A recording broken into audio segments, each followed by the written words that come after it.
Welcome to Mindful Audio Library, the space where we explore the transformative power of literature. Today, we delve into a timeless classic that has shaped the way we connect with others and navigate the intricate dance of human relationships. I'm thrilled to present How to Win Friends and Influence People by Dale Carnegie, a guide that transcends time, offering insights into effective communication and the art of building meaningful connections. So, sit back, relax, and let the wisdom within these pages enrich your understanding of the social dynamics that surround us. Hit that subscribe button and join us on this journey of personal and interpersonal growth. Without further ado, let the audiobook adventure begin. Part 1. Fundamental Techniques in Handling People. If you want to gather honey, don't kick over the beehive.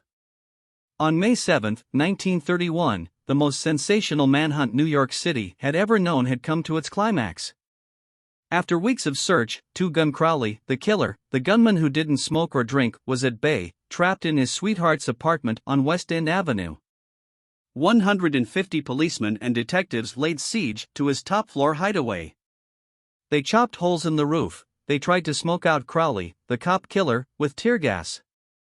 Then they mounted their machine guns on surrounding buildings, and for more than an hour one of New York's fine residential areas reverberated with the crack of pistol fire and the rat-tat-tat of machine guns. Crowley, crouching behind an overstuffed chair, fired incessantly at the police. 10,000 excited people watched the battle. Nothing like had ever been seen before on the sidewalks of New York. When Crowley was captured, Police Commissioner Ida P. Mulroney declared that the two-gun desperado was one of the most dangerous criminals ever encountered in the history of New York. "He will kill," said the commissioner, "at the drop of a feather." But how did Two-Gun Crowley regard himself? We know, because while the police were firing into his apartment, he wrote a letter addressed to whom it may concern, and, as he wrote, the blood flowing from his wounds left a crimson trail on the paper. In this letter Crowley said, "Under my coat is a weary heart, but a kind one that would do nobody any harm." A short time before this, Crowley had been having a necking party with his girlfriend on a country road out on Long Island. Suddenly a policeman walked up to the car and said, "Let me see your license." Without saying a word, Crowley drew his gun and cut the policeman down with a shower of lead. As the dying officer fell, Crowley leaped out of the car, grabbed the officer's revolver, and fired another bullet into the prostrate body. And that was the killer who said, "Under my coat is a weary heart, but a kind one that would do nobody any harm." Crowley was sentenced to the electric chair. When he arrived at the death house in Sing Sing, did he say, "This is what I get for killing people"? No, he said, "This is what I get for defending myself." The point of the story is this: Two-Gun Crowley didn't blame himself for anything. Is that an unusual attitude among criminals? If you think so, listen to this. I have spent the best years of my life giving people the lighter pleasures, helping them have a good time, and all I get is abuse, the existence of a hunted man. That's Al Capone speaking. Yes, America's most notorious public enemy, the most sinister gang leader who ever shot up Chicago. Capone didn't condemn himself. He actually regarded himself as a public benefactor, an unappreciated and misunderstood public benefactor. And so did Dutch Schultz before he crumpled up under gangster bullets in Newark. Dutch Schultz, one of New York's most notorious rats, said in a newspaper interview that he was a public benefactor. And he believed it. I have had some interesting correspondence with Louis Laws, who was warden of New York's infamous Sing Sing prison for many years, on this subject, and he declared that few of the criminals in Sing Sing regard themselves as bad men. They are just as human as you and I. So they rationalize, they explain. They can tell you why they had to crack a safe or be quick on the trigger finger. Most of them attempt by a form of reasoning, fallacious or logical, to justify their antisocial acts even to themselves, consequently stoutly maintaining that they should never have been imprisoned at all. If Al Capone, Two-Gun Crowley, Dutch Schultz, and the desperate men and women behind prison walls don't blame themselves for anything, what about the people with whom you and I come in contact? John Wanamaker, founder of the stores that bear his name, once confessed, "I learned 30 years ago that it is foolish to scold." I have enough trouble overcoming my own limitations without fretting over the fact that God has not seen fit to distribute evenly the gift of intelligence. Wanamaker learned this lesson early, but I personally had to blunder through this old world for a third of a century before it even began to dawn upon me that 99 times out of 100, people don't criticize themselves for anything, no matter how wrong it may be. Criticism is futile because it puts a person on the defensive and usually makes him strive to justify himself. Criticism is dangerous because it wounds a person's precious pride, hurts his sense of importance, and arouses resentment. B. F. Skinner, the world-famous psychologist, proved through his experiments that an animal rewarded for good behavior will learn much more rapidly and retain what it learns far more effectively than an animal punished for bad behavior. Later studies have shown that the same applies to humans. By criticizing, we do not make lasting changes and often incur resentment. Hans Selye, another great psychologist, said, "As much as we thirst for approval, we dread condemnation." The resentment that criticism engenders can demoralize employees, family members, and friends, and still not correct the situation that has been condemned. George B. Johnston of Enid, Oklahoma, is the safety coordinator for an engineering company. One of his responsibilities is to see that employees wear their hard hats whenever they are on the job in the field. He reported that whenever he came across workers who were not wearing hard hats, he would tell them with a lot of authority of the regulation and that they must comply. As a result, he would get sullen acceptance, and often after he left, the workers would remove the hats. He decided to try a different approach. The next time he found some of the workers not wearing their hard hat, he asked if the hats were uncomfortable or did not fit properly. Then he reminded the men in a pleasant tone of voice that the hat was designed to protect them from injury and suggested that it always be worn on the job. The result was increased compliance with the regulation with no resentment or emotional upset. You will find examples of the futility of criticism bristling on 1,000 pages of history. Take, for example, the famous quarrel between Theodore Roosevelt and President Taft, a quarrel that split the Republican Party, put Woodrow Wilson in the White House, and wrote bold, luminous lines across the First World War and altered the flow of history. Let's review the facts quickly. When Theodore Roosevelt stepped out of the White House in 1908, he supported Taft, who was elected president.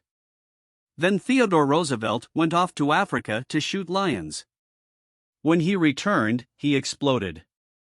He denounced Taft for his conservatism, tried to secure the nomination for a third term himself, formed the Bull Moose Party, and all but demolished the GOP. In the election that followed, William Howard Taft and the Republican Party carried only 2 states, Vermont and Utah. The most disastrous defeat the party had ever known. Theodore Roosevelt blamed Taft, but did President Taft blame himself? Of course not. With tears in his eyes, Taft said, "I don't see how I could have done any differently from what I have." Who was to blame? Roosevelt or Taft? Frankly, I don't know, and I don't care. The point I am trying to make is that all of Theodore Roosevelt's criticism didn't persuade Taft that he was wrong. It merely made Taft strive to justify himself and to reiterate with tears in his eyes, "I don't see how I could have done any differently from what I have." Or, take the Teapot Dome oil scandal. It kept the newspapers ringing with indignation in the early 1920s. It rocked the nation. Within the memory of living men, nothing like it had ever happened before in American public life. Here are the bare facts of the scandal. Albert B. Afall, Secretary of the Interior in Harding's cabinet, was entrusted with the leasing of government oil reserves at Elk Hill and Teapot Dome oil reserves that had been set aside for the future use of the Navy. Did Secretary Fall permit competitive bidding? No, sir. He handed the fat, juicy contract outright to his friend Edward L. Doheny. And what did Doheny do? He gave Secretary Fall what he was pleased to call a loan of $100,000. Then, in a high-handed manner, Secretary Fall ordered United States Marines into the district to drive off competitors whose adjacent wells were sapping oil out of the Elk Hill reserves. These competitors, driven off their ground at the ends of guns and bayonets, rushed into court and blew the lid off the Teapot Dome scandal. A stench arose so vile that it ruined the Harding administration, nauseated an entire nation, threatened to wreck the Republican Party, and put Albert B. Fall behind prison bars. Fall was condemned viciously, condemned as few men in public life have ever been. Did he repent? Never. Years later, Herbert Hoover intimated in a public speech that President Harding's death had been due to mental anxiety and worry because a friend had betrayed him. When Mrs. Fall heard that, she sprang from her chair, she wept, she shook her fists at fate and screamed, "What? Harding betrayed by Fall? No. My husband never betrayed anyone. This whole house full of gold would not tempt my husband to do wrong. He is the one who has been betrayed and led to the slaughter and crucified." There you are, human nature in action, wrongdoers, blaming everybody but themselves. We are all like that. So when you and I are tempted to criticize someone tomorrow, let's remember Al Capone, Two Gun Crowley and Albert Fall. Let's realize that criticisms are like homing pigeons. They always return home. Let's realize that the person we are going to correct and condemn will probably justify himself or herself, and condemn us in return, or, like the gentle Taft, will say, "I don't see how I could have done any differently from what I have." On the morning of April 15, 1865, Abraham Lincoln lay dying in a hall bedroom of a cheap lodging house directly across the street from Ford's Theater, where John Wilkes Booth had shot him. Lincoln's long body lay stretched diagonally across a sagging bed that was too short for him. A cheap reproduction of Rosa Bonheur's famous painting The Horse Fair hung above the bed, and a dismal gas jet flickered yellow light. As Lincoln lay dying, Secretary of War Stanton said, "There lies the most perfect ruler of men that the world has ever seen." What was the secret of Lincoln's success in dealing with people? I studied the life of Abraham Lincoln for 10 years and devoted all of 3 years to writing and rewriting a book entitled Lincoln the Unknown. I believe I have made as detailed and exhaustive a study of Lincoln's personality and home life as it is possible for any being to make. I made a special study of Lincoln's method of dealing with people. Did he indulge in criticism? Oh, yes. As a young man in the Pigeon Creek Valley of Indiana, he not only criticized but he wrote letters and poems ridiculing people and dropped these letters on the country roads where they were sure to be found. One of these letters aroused resentments that burned for a lifetime. Even after Lincoln had become a practicing lawyer in Springfield, Illinois, he attacked his opponents openly in letters published in the newspapers. But he did this just once too often. In the autumn of 1842, he ridiculed a vain, pugnacious politician by the name of James Shields. Lincoln lambasted him through an anonymous letter published in Springfield Journal. The town roared with laughter. Shields, sensitive and proud, boiled with indignation. He found out who wrote the letter, leaped on his horse, started after Lincoln, and challenged him to fight a duel. Lincoln didn't want to fight. He was opposed to dueling, but he couldn't get out of it and save his honor. He was given the choice of weapons. Since he had very long arms, he chose cavalry broadswords and took lessons in sword fighting from a West Point graduate, and, on the appointed day, he and Shields met on a sandbar in the Mississippi River, prepared to fight to the death, but, at the last minute, their seconds interrupted and stopped the duel. That was the most lurid personal incident in Lincoln's life. It taught him an invaluable lesson in the art of dealing with people. Never again did he write an insulting letter. Never again did he ridicule anyone. And from that time on, he almost never criticized anybody for anything. Time after time, during the Civil War, Lincoln put a new general at the head of the Army of the Potomac, and each one in turn McClellan, Pope, Burnside, Hooker, Meade blundered tragically and drove Lincoln to pacing the floor in despair.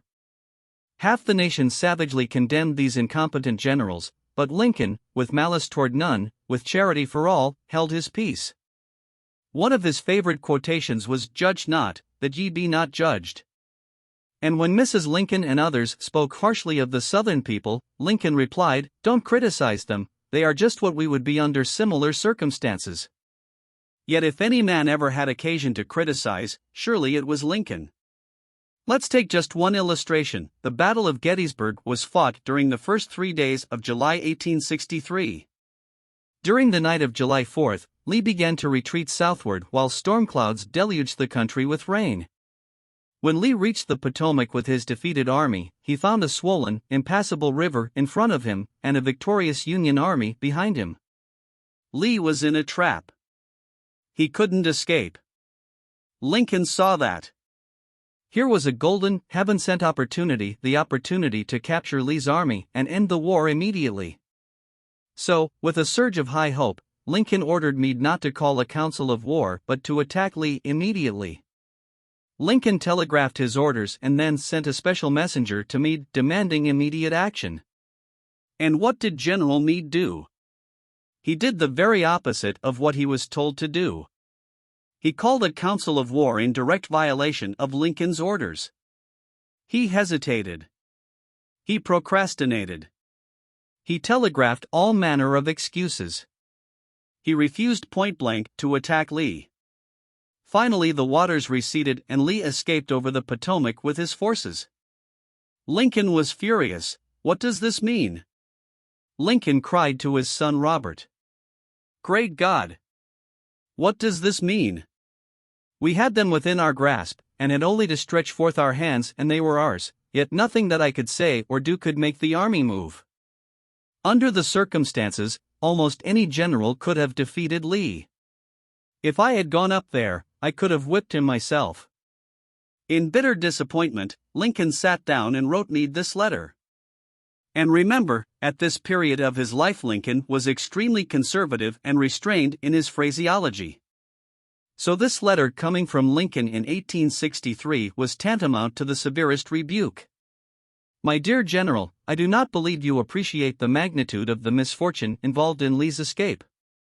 He was within our easy grasp, and to have closed upon him would, in connection with our other late successes, have ended the war. As it is, the war will be prolonged indefinitely. If you could not safely attack Lee last Monday, how can you possibly do so south of the river, when you can take with you very few, no more than 2/3 of the force you then had in hand? It would be unreasonable to expect, and I do not expect that you can now effect much. Your golden opportunity is gone, and I am distressed immeasurably because of it. What do you suppose Meade did when he read the letter? Meade never saw that letter. Lincoln never mailed it.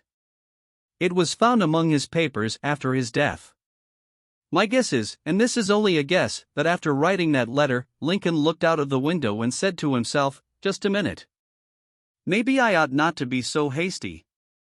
It is easy enough for me to sit here in the quiet of the White House and order Meade to attack, but if I had been up at Gettysburg, and if I had seen as much blood as Meade has seen during the last week, and if my ears had been pierced with the screams and shrieks of the wounded and dying, maybe I wouldn't be so anxious to attack either.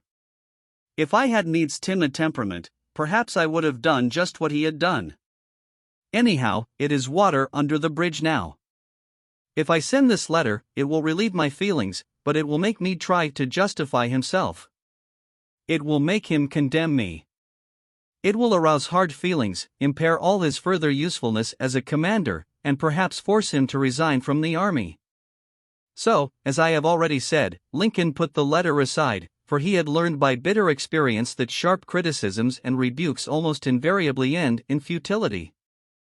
Theodore Roosevelt said that when he, as president, was confronted with a perplexing problem, he used to lean back and look up at a large painting of Lincoln which hung above his desk in the White House and ask himself, "What would Lincoln do if he were in my shoes?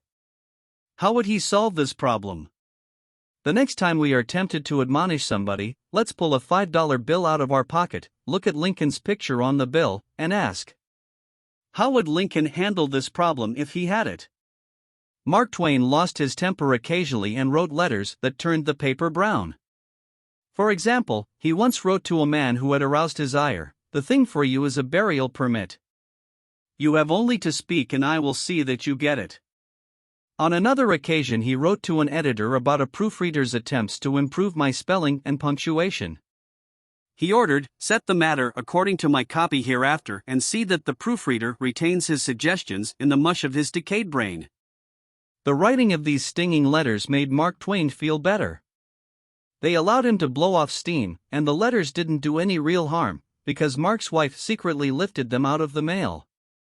They were never sent. Do you know someone you would like to change and regulate and improve? Good. That is fine. I am all in favor of it, but why not begin on yourself? From a purely selfish standpoint, that is a lot more profitable than trying to improve others, yes, and a lot less dangerous. Don't complain about the snow on your neighbor's roof, said Confucius, when your own doorstep is unclean. When I was still young and trying hard to impress people, I wrote a foolish letter to Richard Harding Davis, an author who once loomed large on the literary horizon of America. I was preparing a magazine article about authors, and I asked Davis to tell me about his method of work. A few weeks earlier, I had received a letter from someone with this notation at the bottom, dictated but not read. I was quite impressed. I felt that the writer must be very big and busy and important. I wasn't the slightest bit busy, but I was eager to make an impression on Richard Harding Davis, so I ended my short note with the words, dictated but not read. He never troubled to answer the letter. He simply returned it to me with this scribbled across the bottom, your bad manners are exceeded only by your bad manners. True, I had blundered, and perhaps I deserved this rebuke. But, being human, I resented it. I resented it so sharply that when I read of the death of Richard Harding Davis 10 years later, the one thought that still persisted in my mind, I am ashamed to admit, was the hurt he had given me. If you and I want to stir up a resentment tomorrow that may rankle across the decades and endure until death, just let us indulge in a little stinging criticism, no matter how certain we are that it is justified. When dealing with people, let us remember we are not dealing with creatures of logic. We are dealing with creatures of emotion, creatures bristling with prejudices and motivated by pride and vanity. Bitter criticism caused the sensitive Thomas Hardy, one of the finest novelists ever to enrich English literature, to give up forever the writing of fiction. Criticism drove Thomas Chatterton, the English poet, to suicide. Benjamin Franklin, tactless in his youth, became so diplomatic, so adroit at handling people, that he was made American ambassador to France. The secret of his success? I will speak ill of no man, he said, and speak all the good I know of everybody. Any fool can criticize, condemn and complain, and most fools do. But it takes character and self-control to be understanding and forgiving. A great man shows his greatness, said Carlyle, by the way he treats little men. Bob Hoover, a famous test pilot and frequent performer at airshows, was returning to his home in Los Angeles from an airshow in San Diego. As described in the magazine Flight Operations, at 300 feet in the air, both engines suddenly stopped. By deft maneuvering he managed to land the plane, but it was badly damaged, although nobody was hurt. Hoover's first act after the emergency landing was to inspect the airplane's fuel. Just as he suspected, the World War II propeller plane he had been flying had been fueled with jet fuel rather than gasoline.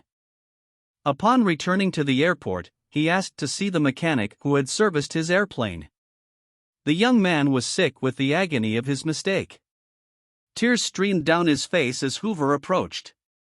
He had just caused the loss of a very expensive plane and could have caused the loss of 3 lives as well. You can imagine Hoover's anger. One could anticipate the tongue lashing that this proud and precise pilot would unleash for that carelessness. But Hoover didn't scold the mechanic, he didn't even criticize him. Instead, he put his big arm around the man's shoulder and said, "To show you I'm sure that you'll never do this again, I want you to service my F-51 tomorrow." Often parents are tempted to criticize their children. You would expect me to say don't. But I will not. I am merely going to say, before you criticize them, read one of the classics of American journalism, Father Forgets. It originally appeared as an editorial in the People's Home Journal. We are reprinting it here with the author's permission, as condensed in the Reader's Digest. Father Forgets is one of those little pieces which, dashed of in a moment of sincere feeling, strikes an echoing chord in so many readers as to become a perennial reprint favorite. Since its first appearance, Father Forgets has been reproduced, writes the author, W. Livingston Larned, in hundreds of magazines and house organs, and in newspapers the country over. It has been reprinted almost as extensively in many foreign languages. I have given personal permission to thousands who wished to read it from school, church, and lecture platforms.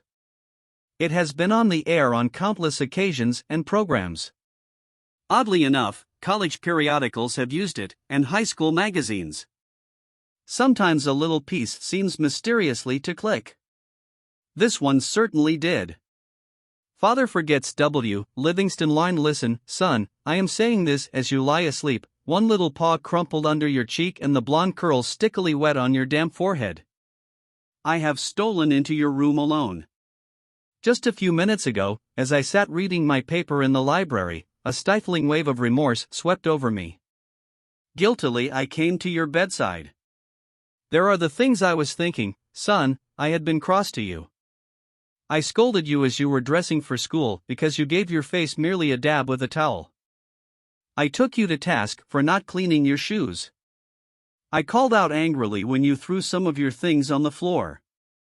At breakfast I found fault, too. You spilled things. You gulped down your food. You put your elbows on the table.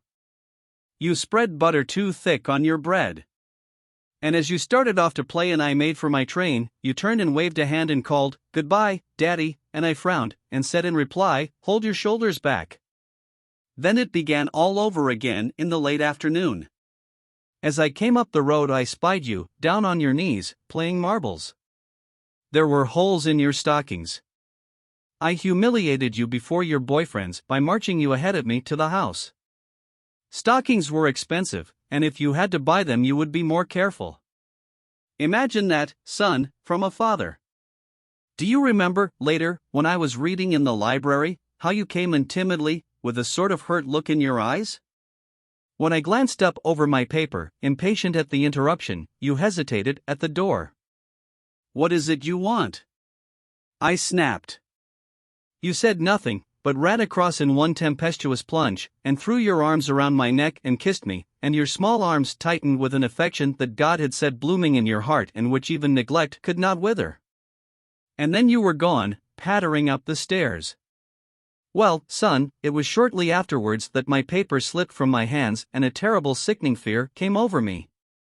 What has habit been doing to me?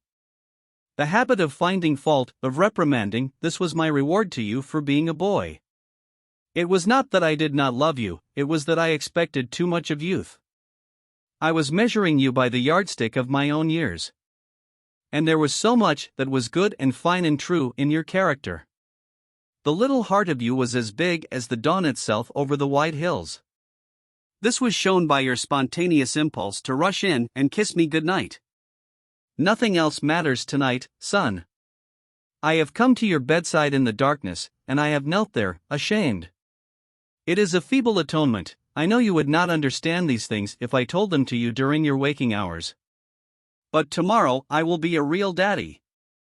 I will chum with you, and suffer when you suffer, and laugh when you laugh. I will bite my tongue when impatient words come. I will keep saying as if it were a ritual, "He is nothing but a boy, a little boy." Hat, you are still a baby.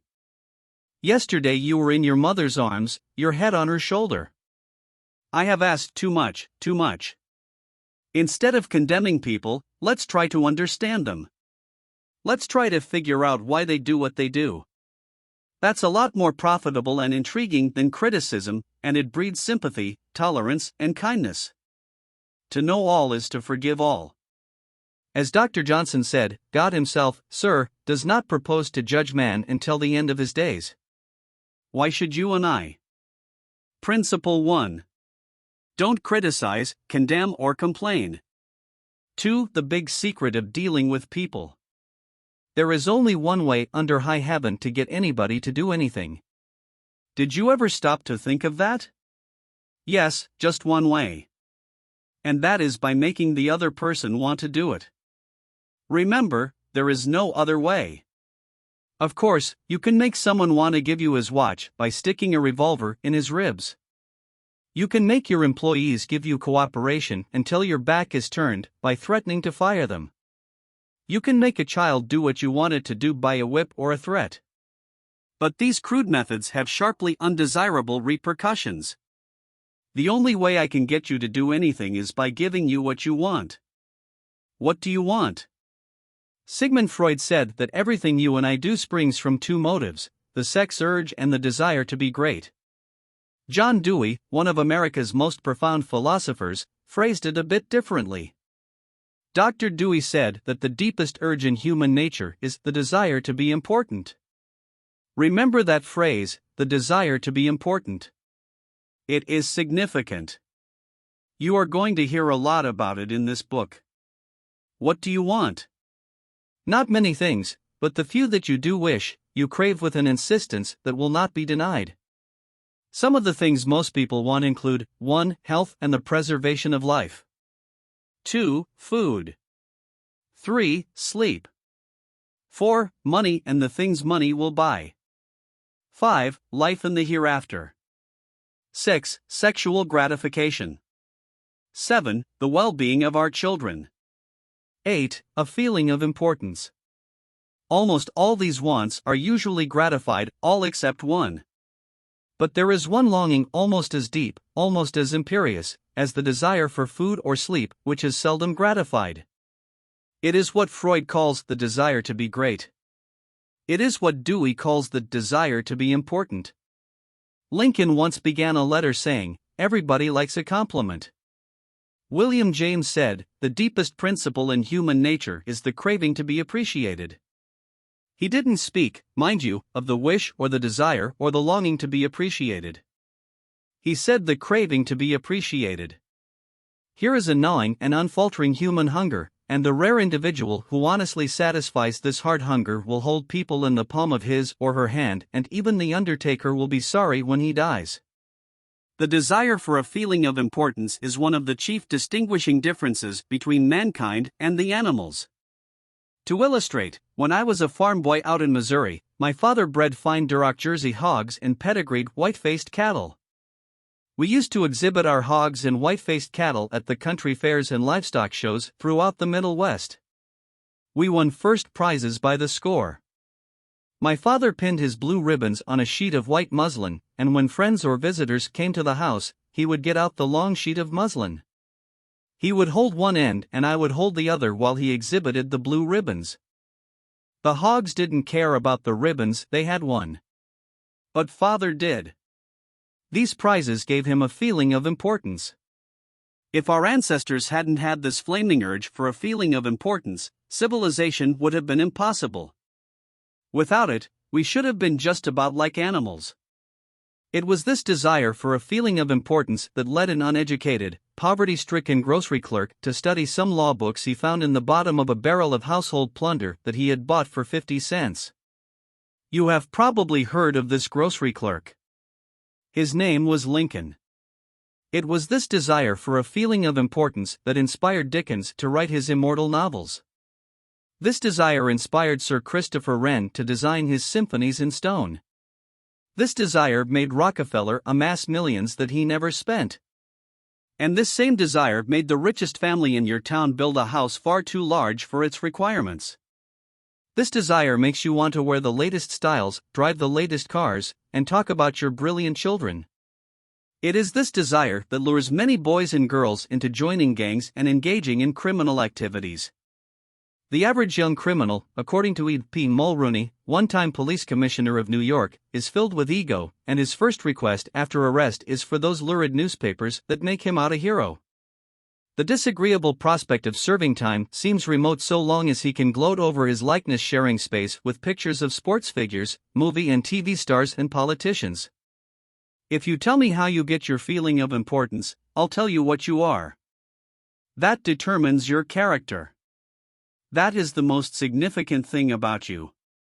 For example, John D. Rockefeller got his feeling of importance by giving money to erect a modern hospital in Peking, China, to care for millions of poor people whom he had never seen and never would see.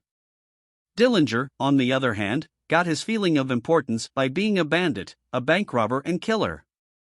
When the FBI agents were hunting him, he dashed into a farmhouse up in Minnesota and said, "I'm Dillinger." He was proud of the fact that he was public enemy number one. "I'm not going to hurt you, but I'm Dillinger," he said. Yes, The one significant difference between Dillinger and Rockefeller is how they got their feeling of importance. History sparkles with amusing examples of famous people struggling for a feeling of importance. Even George Washington wanted to be called His Mightiness, the President of the United States, and Columbus pleaded for the title Admiral of the Ocean and Viceroy of India. Catherine the Great refused to open letters that were not addressed to Her Imperial Majesty, and Mrs. Lincoln, in the White House, turned upon Mrs. Grant like a tigress and shouted, "How dare you be seated in my presence until I invite you?" Our millionaires helped finance Admiral Byrd's expedition to the Antarctic in 1928 with the understanding that ranges of icy mountains would be named after them, and Victor Hugo aspired to have nothing less than the city of Paris renamed in his honor. Even Shakespeare, mightiest of the mighty, tried to add luster to his name by procuring a coat of arms for his family. People sometimes became invalids in order to win sympathy and attention, and get a feeling of importance. For example, take Mrs. McKinley. She got a feeling of importance by forcing her husband, the President of the United States, to neglect important affairs of state while he reclined on the bed beside her for hours at a time, his arm about her, soothing her to sleep. She fed her gnawing desire for attention by insisting that he remain with her while she was having her teeth fixed, and once created a stormy scene when he had to leave her alone with the dentist while he kept an appointment with John Hay, his Secretary of State. The writer Mary Roberts Rinehart once told me of a bright, vigorous young woman who became an invalid in order to get a feeling of importance. One day, said Mrs. Rinehart, this woman had been obliged to face something, her age perhaps. The lonely years were stretching ahead and there was little left for her to anticipate. She took to her bed, and for 10 years her old mother traveled to the 3rd floor and back, carrying trays, nursing her. Then one day the old mother, weary with service, lay down and died. For some weeks, the invalid languished, then she got up, put on her clothing, and resumed living again. Some authorities declare that people may actually go insane in order to find, in the dreamland of insanity, the feeling of importance that has been denied them in the harsh world of reality. There are more patients suffering from mental diseases in the United States than from all other diseases combined. What is the cause of insanity?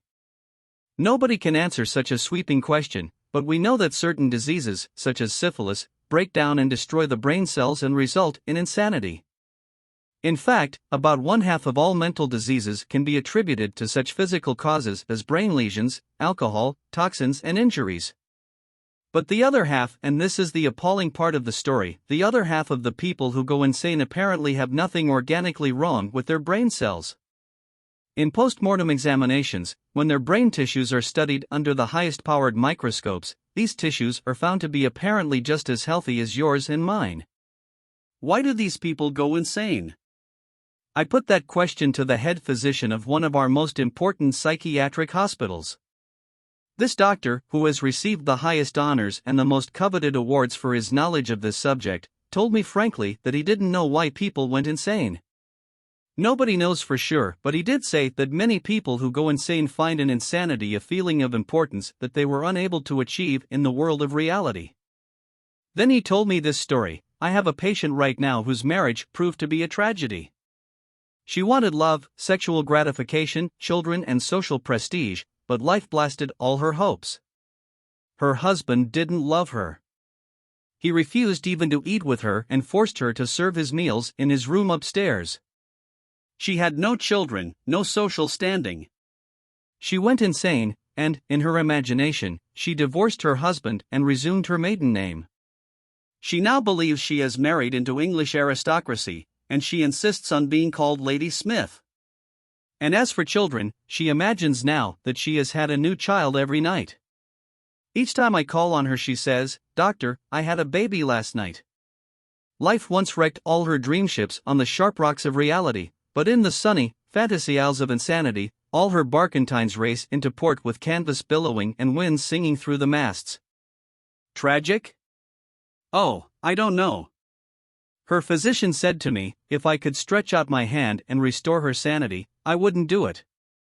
She's much happier as she is. If some people are so hungry for a feeling of importance that they actually go insane to get it, imagine what miracle you and I can achieve by giving people honest appreciation this side of insanity. one of the first people in American business to be paid a salary of over $1 million a year, when there was no income tax and a person earning $50 a week was considered well off, was Charles Schwab, who had been picked by Andrew Carnegie to become the first president of the newly formed United States Steel Company in 1921, when he was only 38 years old. Schwab later left U.S. Steel to take over the then troubled Bethlehem Steel Company, and he rebuilt it into one of the most profitable companies in America. Why did Andrew Carnegie pay $1 million a year, or more than $3,000 a day, to Charles Schwab? Why? Because Schwab was a genius? No. Because he knew more about the manufacture of steel than other people?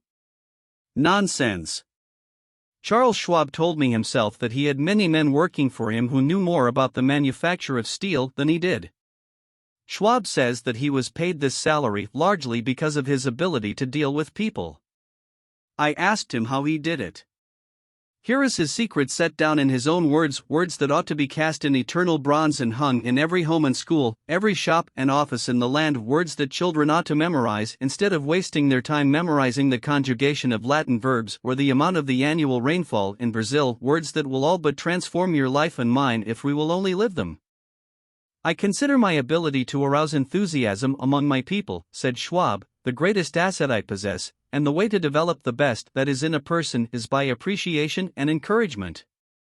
There is nothing else that so kills the ambitions of a person as criticisms from superiors. I never criticize anyone. I believe in giving a person incentive to work. So I am anxious to praise but loath to find fault. If I like anything, I am hearty in my approbation and lavish in my praise. That is what Schwab did. But what do average people do? The exact opposite. If they don't like a thing, they bawl out their subordinates. If they do like it, they say nothing. As the old couplet says, once I did bad and that I heard ever / twice I did good, but that I heard never. In my wide association in life, meeting with many and great people in various parts of the world, Schwab declared, I have yet to find the person, however great or exalted his station, who did not do better work and put forth greater effort under a spirit of approval than he would ever do under a spirit of criticism. That, he said, frankly, was one of the outstanding reasons for the phenomenal success of Andrew Carnegie. Carnegie praised his associates publicly as well as privately. Carnegie wanted to praise his assistants even on his tombstone. He wrote an epitaph for himself which read, "Here lies one who knew how to get around him men who were cleverer than himself." Sincere appreciation was one of the secrets of the first John D. Rockefeller's success in handling men. For example, when one of his partners, Edward T. Bedford, lost $1 million for the firm by a bad buy in South America, John D. might have criticized, but he knew Bedford had done his best, and the incident was closed. So Rockefeller found something to praise. He congratulated Bedford because he had been able to save 60% of the money he had invested. That's splendid, said Rockefeller. We don't always do as well as that upstairs. I have among my clippings a story that I know never happened, but it illustrates a truth, so I'll repeat it. According to this silly story, a farm woman, at the end of a heavy day's work, set before her menfolks a heaping pile of hay. And when they indignantly demanded whether she had gone crazy, she replied, "Why, how did I know you'd notice? I've been cooking for you men for the last 20 years, and in all that time I ain't heard no word to let me know you wasn't just eating hay." When a study was made a few years ago on runaway wives, what do you think was discovered to be the main reason wives ran away? It was lack of appreciation. And I'd bet that a similar study made of runaway husbands would come out the same way. We often take our spouses so much for granted that we never let them know we appreciate them. A member of one of our classes told of a request made by his wife. She and a group of other women in her church were involved in a self-improvement program. She asked her husband to help her by listing 6 things he believed she could do to help herself become a better wife. He reported to the class, "I was surprised by such a request. Frankly, it would have been easy for me to list 6 things I would like to change about her. My heavens, she could have listed 1,000 things she would like to change about me, but I didn't. I said to her, let me think about it and give you an answer in the morning." The next morning I got up very early and called the florist and had them send 6 red roses to my wife with a note saying, "I can't think of 6 things I would like to change about you. I love you the way you are." When I arrived at home that evening, who do you think greeted me at the door? That's right. My wife. She was almost in tears. Needless to say, I was extremely glad I had not criticized her as she had requested. The following Sunday at church, after she had reported the results of her assignment, several women with whom she had been studying came up to me and said, "That was the most considerate thing I have ever heard." It was then I realized the power of appreciation. Florenz Ziegfeld, the most spectacular producer who ever dazzled Broadway, gained his reputation by his subtle ability to glorify the American girl. Time after time, he took drab little creatures that no one ever looked at twice and transformed them on the stage into glamorous visions of mystery and seduction. Knowing the value of appreciation and confidence, he made women feel beautiful by the sheer power of his gallantry and consideration. He was practical. He raised the salary of chorus girls from $30 a week to as high as $175. And he was also chivalrous. On opening night at the Follies, he sent telegrams to the stars and the cast, and he deluged every chorus girl in the show with American Beauty roses. I once succumbed to the fad of fasting and went for 6 days and nights without eating. It wasn't difficult. I was less hungry at the end of the 6th day than I was at the end of the 2nd. Yet I know, as you know, people who would think they had committed a crime if they let their families or employees go for 6 days without food, but they will let them go for 6 days, and 6 weeks, and sometimes 60 years without giving them the hearty appreciation that they crave almost as much as they crave food. When Alfred Lunt, one of the great actors of his time, played the leading role in Reunion in Vienna, he said, "There is nothing I need so much as nourishment for my self-esteem." We nourish the bodies of our children and friends and employees, but how seldom do we nourish their self-esteem? We provide them with roast beef and potatoes to build energy, but we neglect to give them kind words of appreciation that would sing in their memories for years like the music of the morning stars. Paul Harvey, in one of his radio broadcasts, The Rest of the Story, told how showing sincere appreciation could change a person's life. He reported that years ago a teacher in Detroit asked Stevie Morris to help her find a mouse that was lost in the classroom. You see, she appreciated the fact that nature had given Stevie something no one else in the room had. Nature had given Stevie a remarkable pair of ears to compensate for his blind eyes. But this was really the first time Stevie had been shown appreciation for those talented ears. Now, years later, he says that this act of appreciation was the beginning of a new life. You see, from that time on he developed his gift of hearing and went on to become, under the stage name of Stevie Wonder, one of the great pop singers and songwriters of the 70s. *** Paul Orant, Paul Harvey's The Rest of the Story, New York, Doubleday, 1977. Edited and compiled by Lynn Harvey. Copyright by Polin Incorporated. Some readers are saying right now, as they read these lines, "Oh, phooey. Flattery. Bear oil. I've tried that stuff. It doesn't work, not with intelligent people. Of course, flattery seldom works with discerning people. It is shallow, selfish, and insincere. It ought to fail, and it usually does. True, some people are so hungry, so thirsty, for appreciation that they will swallow anything, just as a starving man will eat grass and fishworms. Even Queen Victoria was susceptible to flattery. Prime Minister Benjamin Disraeli confessed that he put it on thick in dealing with the Queen. To use his exact words, he said he spread it on with a trowel. But Disraeli was one of the most polished, deft and adroit men who ever ruled the far-flung British Empire. He was a genius in his line. What would work for him wouldn't necessarily work for you and me. In the long run, flattery will do you more harm than good. Flattery is counterfeit, and like counterfeit money, it will eventually get you into trouble if you pass it to someone else. The difference between appreciation and flattery? That is simple. One is sincere and the other insincere. One comes from the heart out, the other from the teeth out. One is unselfish, the other selfish. One is universally admired, the other universally condemned.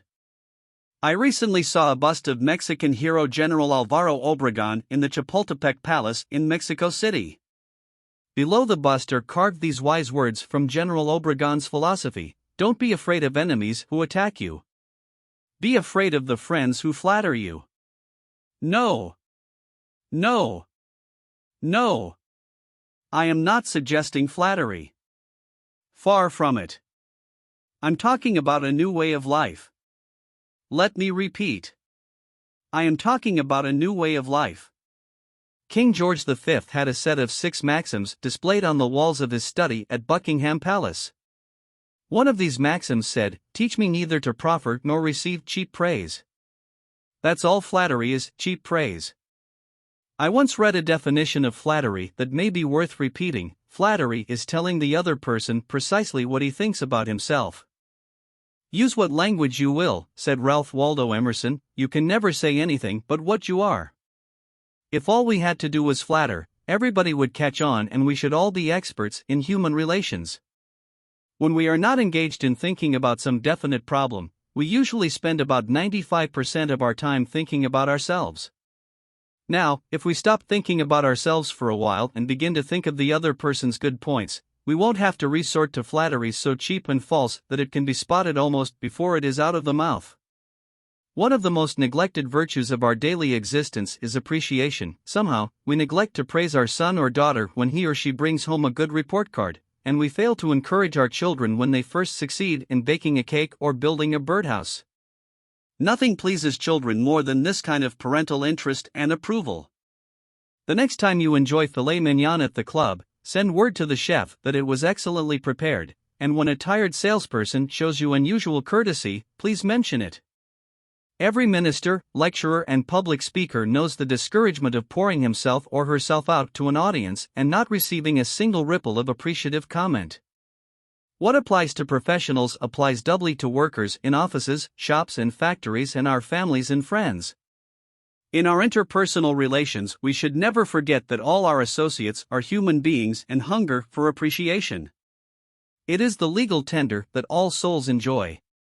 Try leaving a friendly trail of little sparks of gratitude on your daily trips.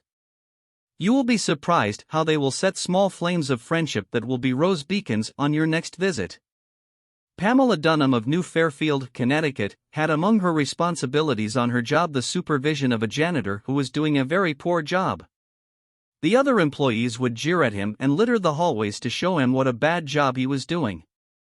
It was so bad, productive time was being lost in the shop. Without success, Pam tried various ways to motivate this person. She noticed that occasionally he did a particularly good piece of work.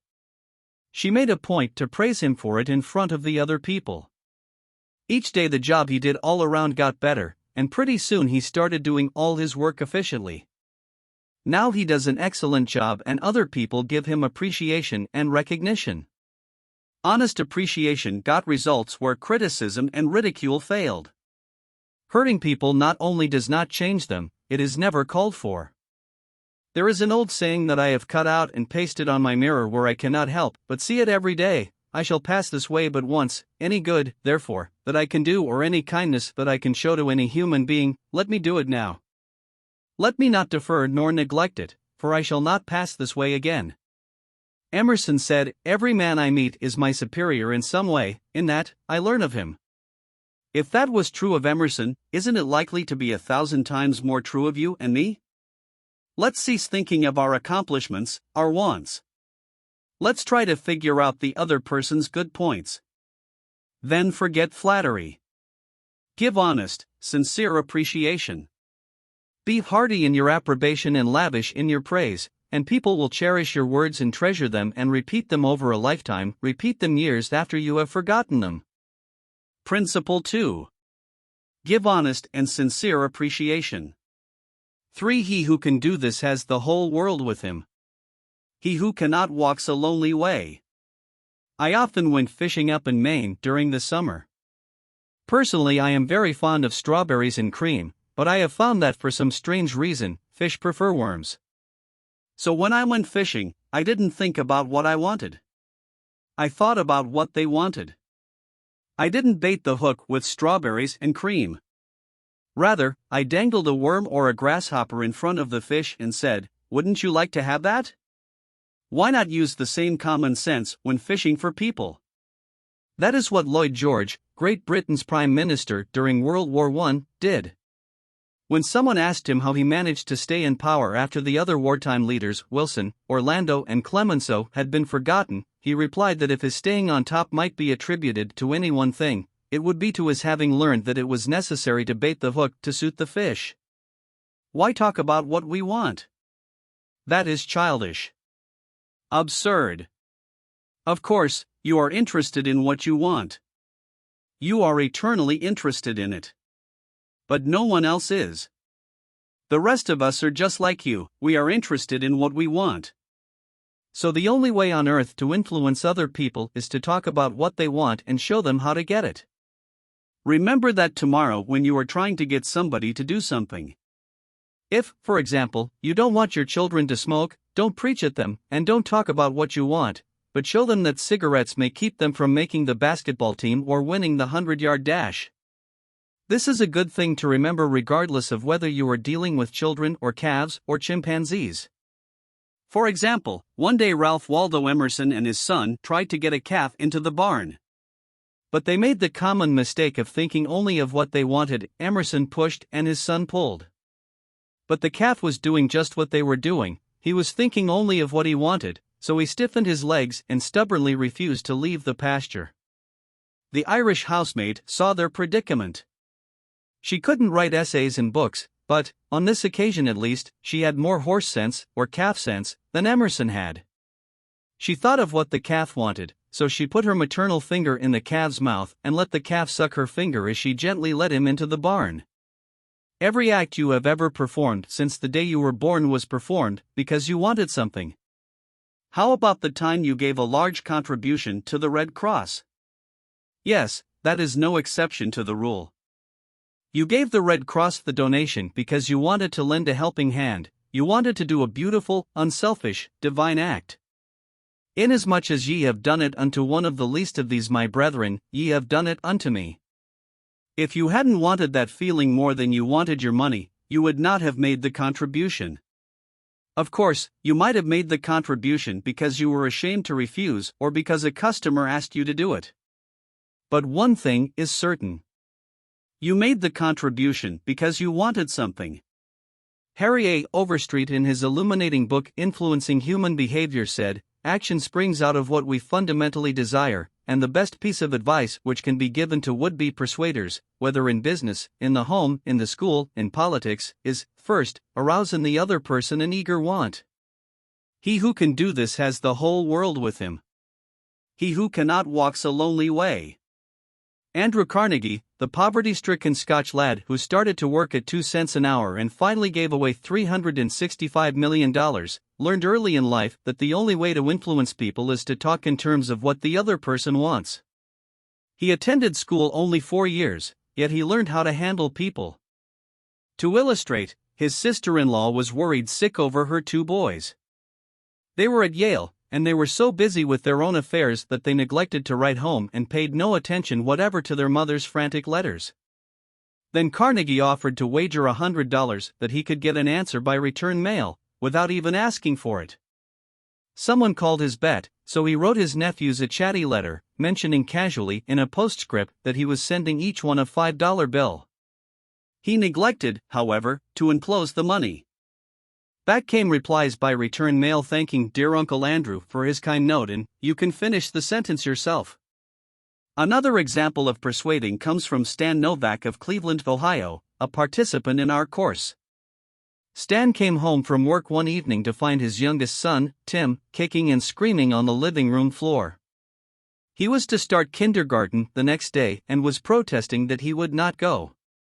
Stan's normal reaction would have been to banish the child to his room and tell him he'd just better make up his mind to go. He had no choice.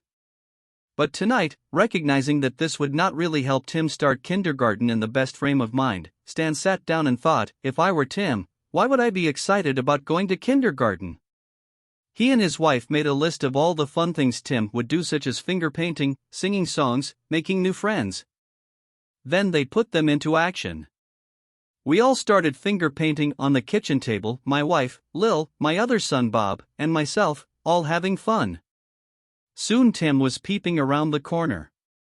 Next he was begging to participate. "Oh, no! You have to go to kindergarten first to learn how to finger paint." With all the enthusiasm I could muster, I went through the list, talking in terms he could understand, telling him all the fun he would have in kindergarten. The next morning, I thought I was the first one up. I went downstairs and found Tim sitting sound asleep in the living room chair. "What are you doing here?" I asked. "I'm waiting to go to kindergarten. I don't want to be late." The enthusiasm of our entire family had aroused in Tim an eager want that no amount of discussion or threat could have possibly accomplished. "Tomorrow you may want to persuade somebody to do something. Before you speak, pause and ask yourself, how can I make this person want to do it?" That question will stop us from rushing into a situation heedlessly, with futile chatter about our desires. At one time I rented the grand ballroom of a certain New York hotel for 20 nights in each season in order to hold a series of lectures. At the beginning of one season, I was suddenly informed that I should have to pay almost 3 times as much rent as formerly. This news reached me after the tickets had been printed and distributed and all announcements had been made. Naturally, I didn't want to pay the increase, but what was the use of talking to the hotel about what I wanted? They were interested only in what they wanted. So a couple of days later I went to see the manager.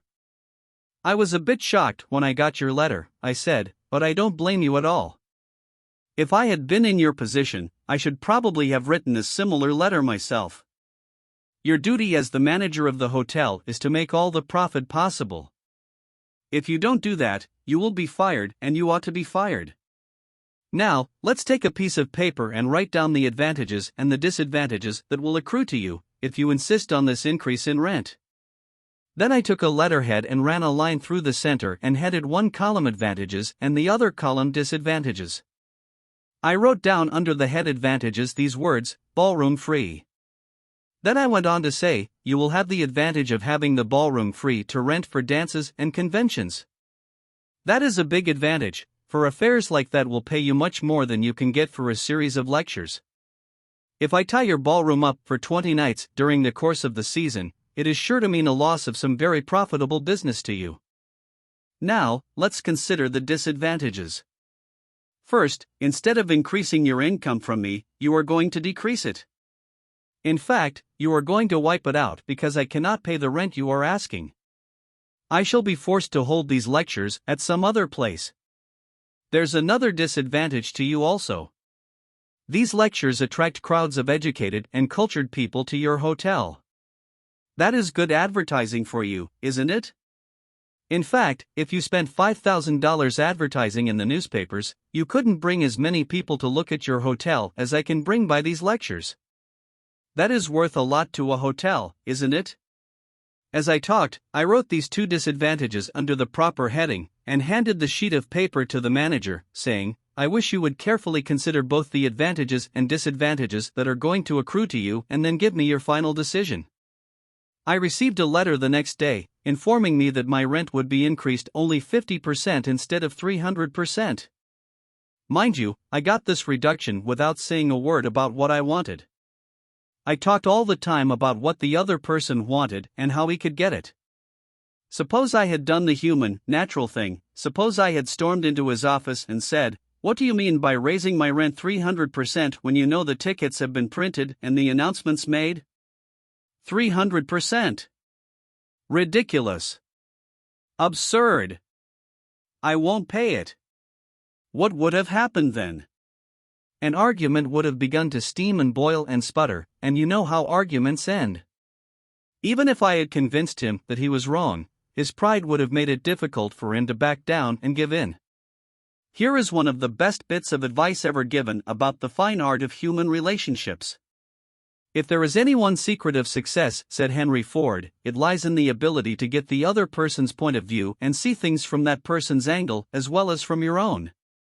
That is so good, I want to repeat it. If there is any one secret of success, it lies in the ability to get the other person's point of view and see things from that person's angle as well as from your own. That is so simple, so obvious, that anyone ought to see the truth of it at a glance, yet 90% of the people on this earth ignore it 90% of the time. An example? Look at the letters that come across your desk tomorrow morning, and you will find that most of them violate this important canon of common sense. Take this one, a letter written by the head of the radio department of an advertising agency with offices scattered across the continent. This letter was sent to the managers of local radio stations throughout the country. I have set down, in brackets, my reactions to each paragraph. Mr. John Blank, Blankville, Indiana. Dear Mr. Blank, the company desires to retain its position in advertising agency leadership in the radio field. Who cares what your company desires? I am worried about my own problems. The bank is foreclosing the mortgage on my house, the bugs are destroying the hollyhocks, the stock market tumbled yesterday. I missed the 8:15 this morning, I wasn't invited to the Joneses' dance last night, the doctor tells me I have high blood pressure and neuritis and dandruff. And then what happens? I come down to the office this morning worried, open my mail and here is some little whippersnapper off in New York yapping about what his company wants. Bah! If he only realized what sort of impression his letter makes, he would get out of the advertising business and start manufacturing sheep dip. This agency's national advertising accounts were the bulwark of the network. Our subsequent clearances of station time have kept us at the top of agencies year after year. You are big and rich and right at the top, are you? So what? I don't give two whoops in Hades if you are as big as General Motors and General Electric and the General Staff of the U.S. Army all combined. If you had as much sense as a half-witted hummingbird, you would realize that I am interested in how big I am, not how big you are. All this talk about your enormous success makes me feel small and unimportant. We desire to service our accounts with the last word on radio station information. You desire. You desire. You unmitigated ass. I'm not interested in what you desire or what the President of the United States desires. Let me tell you once and for all that I am interested in what I desire, and you haven't said a word about that yet in this absurd letter of yours. Will you, therefore, put the company on your preferred list for weekly station information, every single detail that will be useful to an agency in intelligently booking time? Preferred list. You have your nerve. You make me feel insignificant by your big talk about your company, and then you ask me to put you on a preferred list, and you don't even say please when you ask it. A prompt acknowledgement of this letter, giving us your latest doings, will be mutually helpful. You fool! You mail me a cheap form letter, a letter scattered far and wide like the autumn leaves, and you have the gall to ask me, when I am worried about the mortgage and the hollyhocks and my blood pressure, to sit down and dictate a personal note acknowledging your form letter, and you ask me to do it promptly. What do you mean, promptly? Don't you know I am just as busy as you are, or, at least, I like to think I am. And while we are on the subject, who gave you the lordly right to order me around? You say it will be mutually helpful. At last, you have begun to see my viewpoint. But you are vague about how it will be to my advantage. Very truly yours, John Doe, Manager, Radio Department. P.S. The enclosed reprint from the Blankville Journal will be of interest to you, and you may want to broadcast it over your station. Finally, down here in the postscript, you mention something that may help me solve one of my problems. Why didn't you begin your letter with, "But what's the use?" Any advertising man who is guilty of perpetrating such drivel as you have sent me has something wrong with his medulla oblongata. You don't need a letter giving our latest doings. What you need is a quart of iodine in your thyroid gland. Now, if people who devote their lives to advertising and who pose as experts in the art of influencing people to buy, if they write a letter like that, what can we expect from the butcher and baker or the auto mechanic?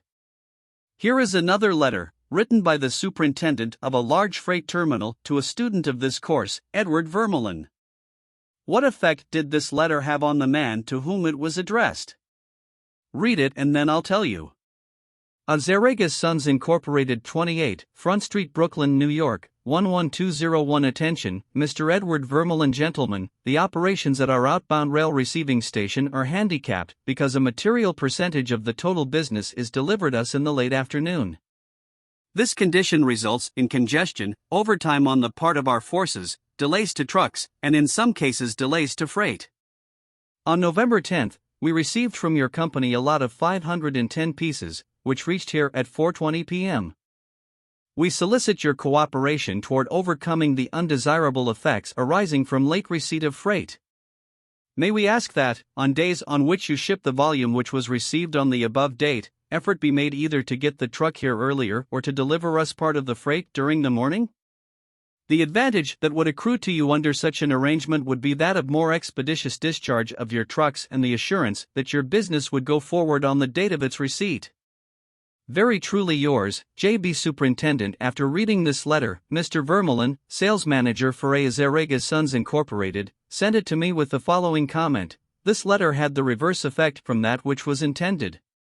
The letter begins by describing the terminal's difficulties, in which we are not interested, generally speaking.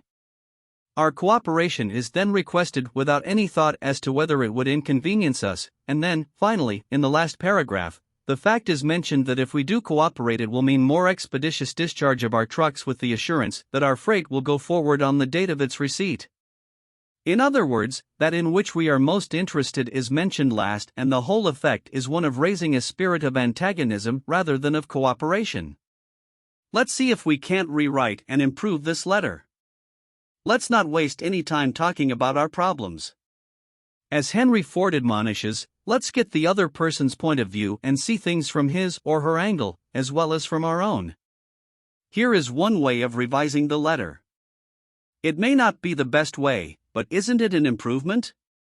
Mr. Edward Vermeulen, Azarregas Sons Incorporated 28, Front Street, Brooklyn, New York, 11201. Dear Mr. Vermeulen, your company has been one of our good customers for 14 years. Naturally, we are very grateful for your patronage and are eager to give you the speedy, efficient service you deserve. However, we regret to say that it isn't possible for us to do that when your trucks bring us a large shipment late in the afternoon, as they did on November 10th. Why? Because many other customers make late afternoon deliveries also. Naturally, that causes congestion. That means your trucks are held up unavoidably at the pier and sometimes even your freight is delayed. That's bad, but it can be avoided. If you make your deliveries at the pier in the morning when possible, your trucks will be able to keep moving, your freight will get immediate attention, and our workers will get home early at night to enjoy a dinner of the delicious macaroni and noodles that you manufacture. Regardless of when your shipments arrive, we shall always cheerfully do all in our power to serve you promptly. You are busy. Please don't trouble to answer this note. Yours truly, J.B. Superintendent Barbara Anderson, who worked in a bank in New York, desired to move to Phoenix, Arizona, because of the health of her son. Using the principles she had learned in our course, she wrote the following letter to 12 banks in Phoenix: Dear Sir, my 10 years of bank experience should be of interest to a rapidly growing bank like yours. In various capacities in bank operations with the Bankers Trust Company in New York, leading to my present assignment as branch manager, I have acquired skills in all phases of banking including depositor relations, credits, loans and administration. I will be relocating to Phoenix in May and I am sure I can contribute to your growth and profit. I will be in Phoenix the week of April 3rd and would appreciate the opportunity to show you how I can help your bank meet its goals.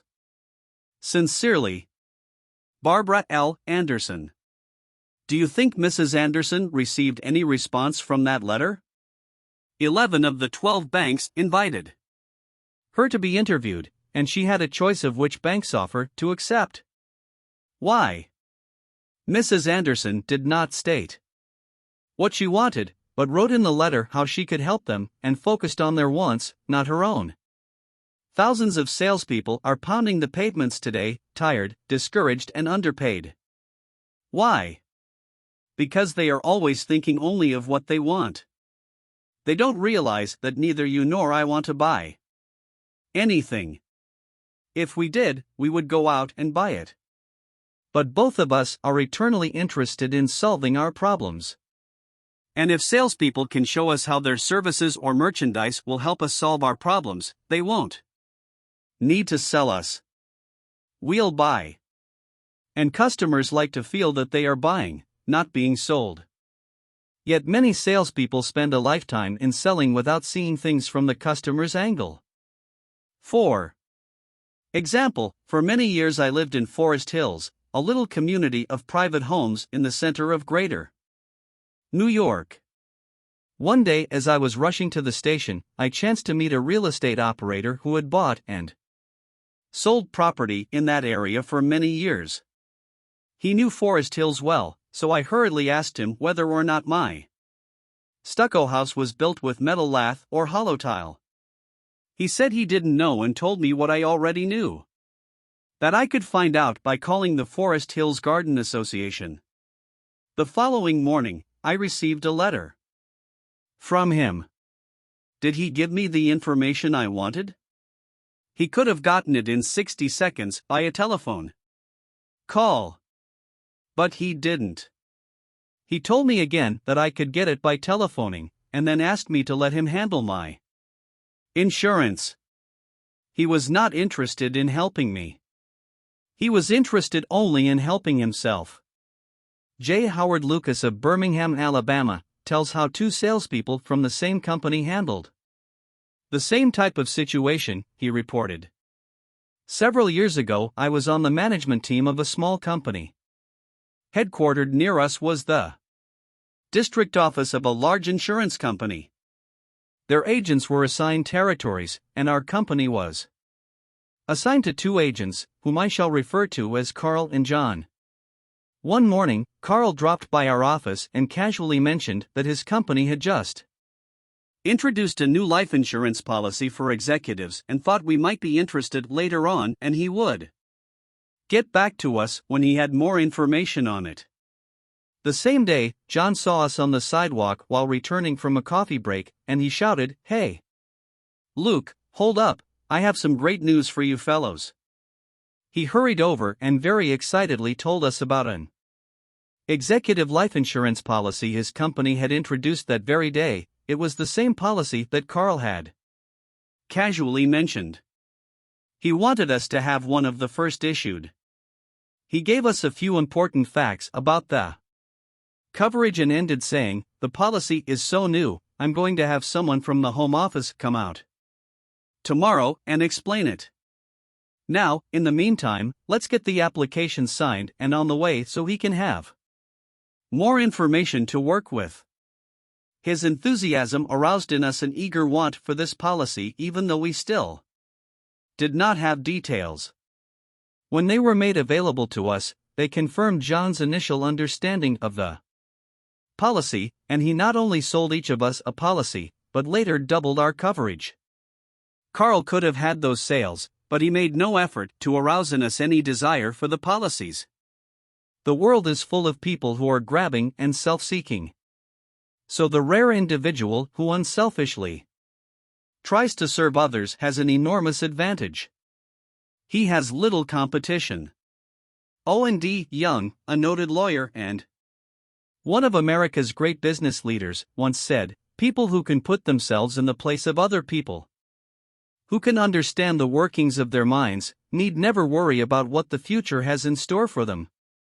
If out of reading this book you get just one thing, an increased tendency to think always in terms of other people's point of view, and see things from their angle, if you get that one thing out of this book, it may easily prove to be one of the building blocks of your career. Looking at the other person's point of view and arousing in him an eager want for something is not to be construed as manipulating that person so that he will do something that is only for your benefit and his detriment. Each party should gain from the negotiation. In the letters to Mr. Vermeulen, both the sender and the receiver of the correspondence gained by implementing what was suggested. Both the bank and Mrs. Anderson won by her letter in that the bank obtained a valuable employee and Mrs. Anderson a suitable job. And in the example of John's sale of insurance to Mr. Lucas, both gained through this transaction. Another example in which everybody gains through this principle of arousing an eager want comes from Michael E. Whidden of Warwick, Rhode Island, who was a territory salesman for the Shell Oil Company. Mike wanted to become the #1 salesperson in his district, but one service station was holding him back. It was run by an older man who could not be motivated to clean up his station. It was in such poor shape that sales were declining significantly. This manager would not listen to any of Mike's pleas to upgrade the station. After many exhortations and heart-to-heart talks, all of which had no impact, Mike decided to invite the manager to visit the newest Shell station in his territory. The manager was so impressed by the facilities at the new station that when Mike visited him the next time, his station was cleaned up and had recorded a sales increase. This enabled Mike to reach the #1 spot in his district. All his talking and discussion hadn't helped, but by arousing an eager want in the manager, by showing him the modern station, he had accomplished his goal, and both the manager and Mike benefited. Most people go through college and learn to read Virgil and master the mysteries of calculus without ever discovering how their own minds function. For instance, I once gave a course in effective speaking for the young college graduates who were entering the employ of the Carrier Corporation, the large air conditioner manufacturer. One of the participants wanted to persuade the others to play basketball in their free time, and this is about what he said: "I want you to come out and play basketball. I like to play basketball, but the last few times I've been to the gymnasium there haven't been enough people to get up a game. 2 or 3 of us got to throwing the ball around the other night and I got a black eye. I wish all of you would come down tomorrow night. I want to play basketball." Did he talk about anything you want? You don't want to go to a gymnasium that no one else goes to, do you? You don't care about what he wants. You don't want to get a black eye. Could he have shown you how to get the things you want by using the gymnasium? Surely. More pap. Keener edge to the appetite. Clearer brain. Fun. Games. Basketball. To repeat Professor Overstreet's wise advice, first, arouse in the other person an eager want. He who can do this has the whole world with him. He who cannot walks a lonely way. One of the students in the author's training course was worried about his little boy. The child was underweight and refused to eat properly. His parents used the usual method. They scolded and nagged.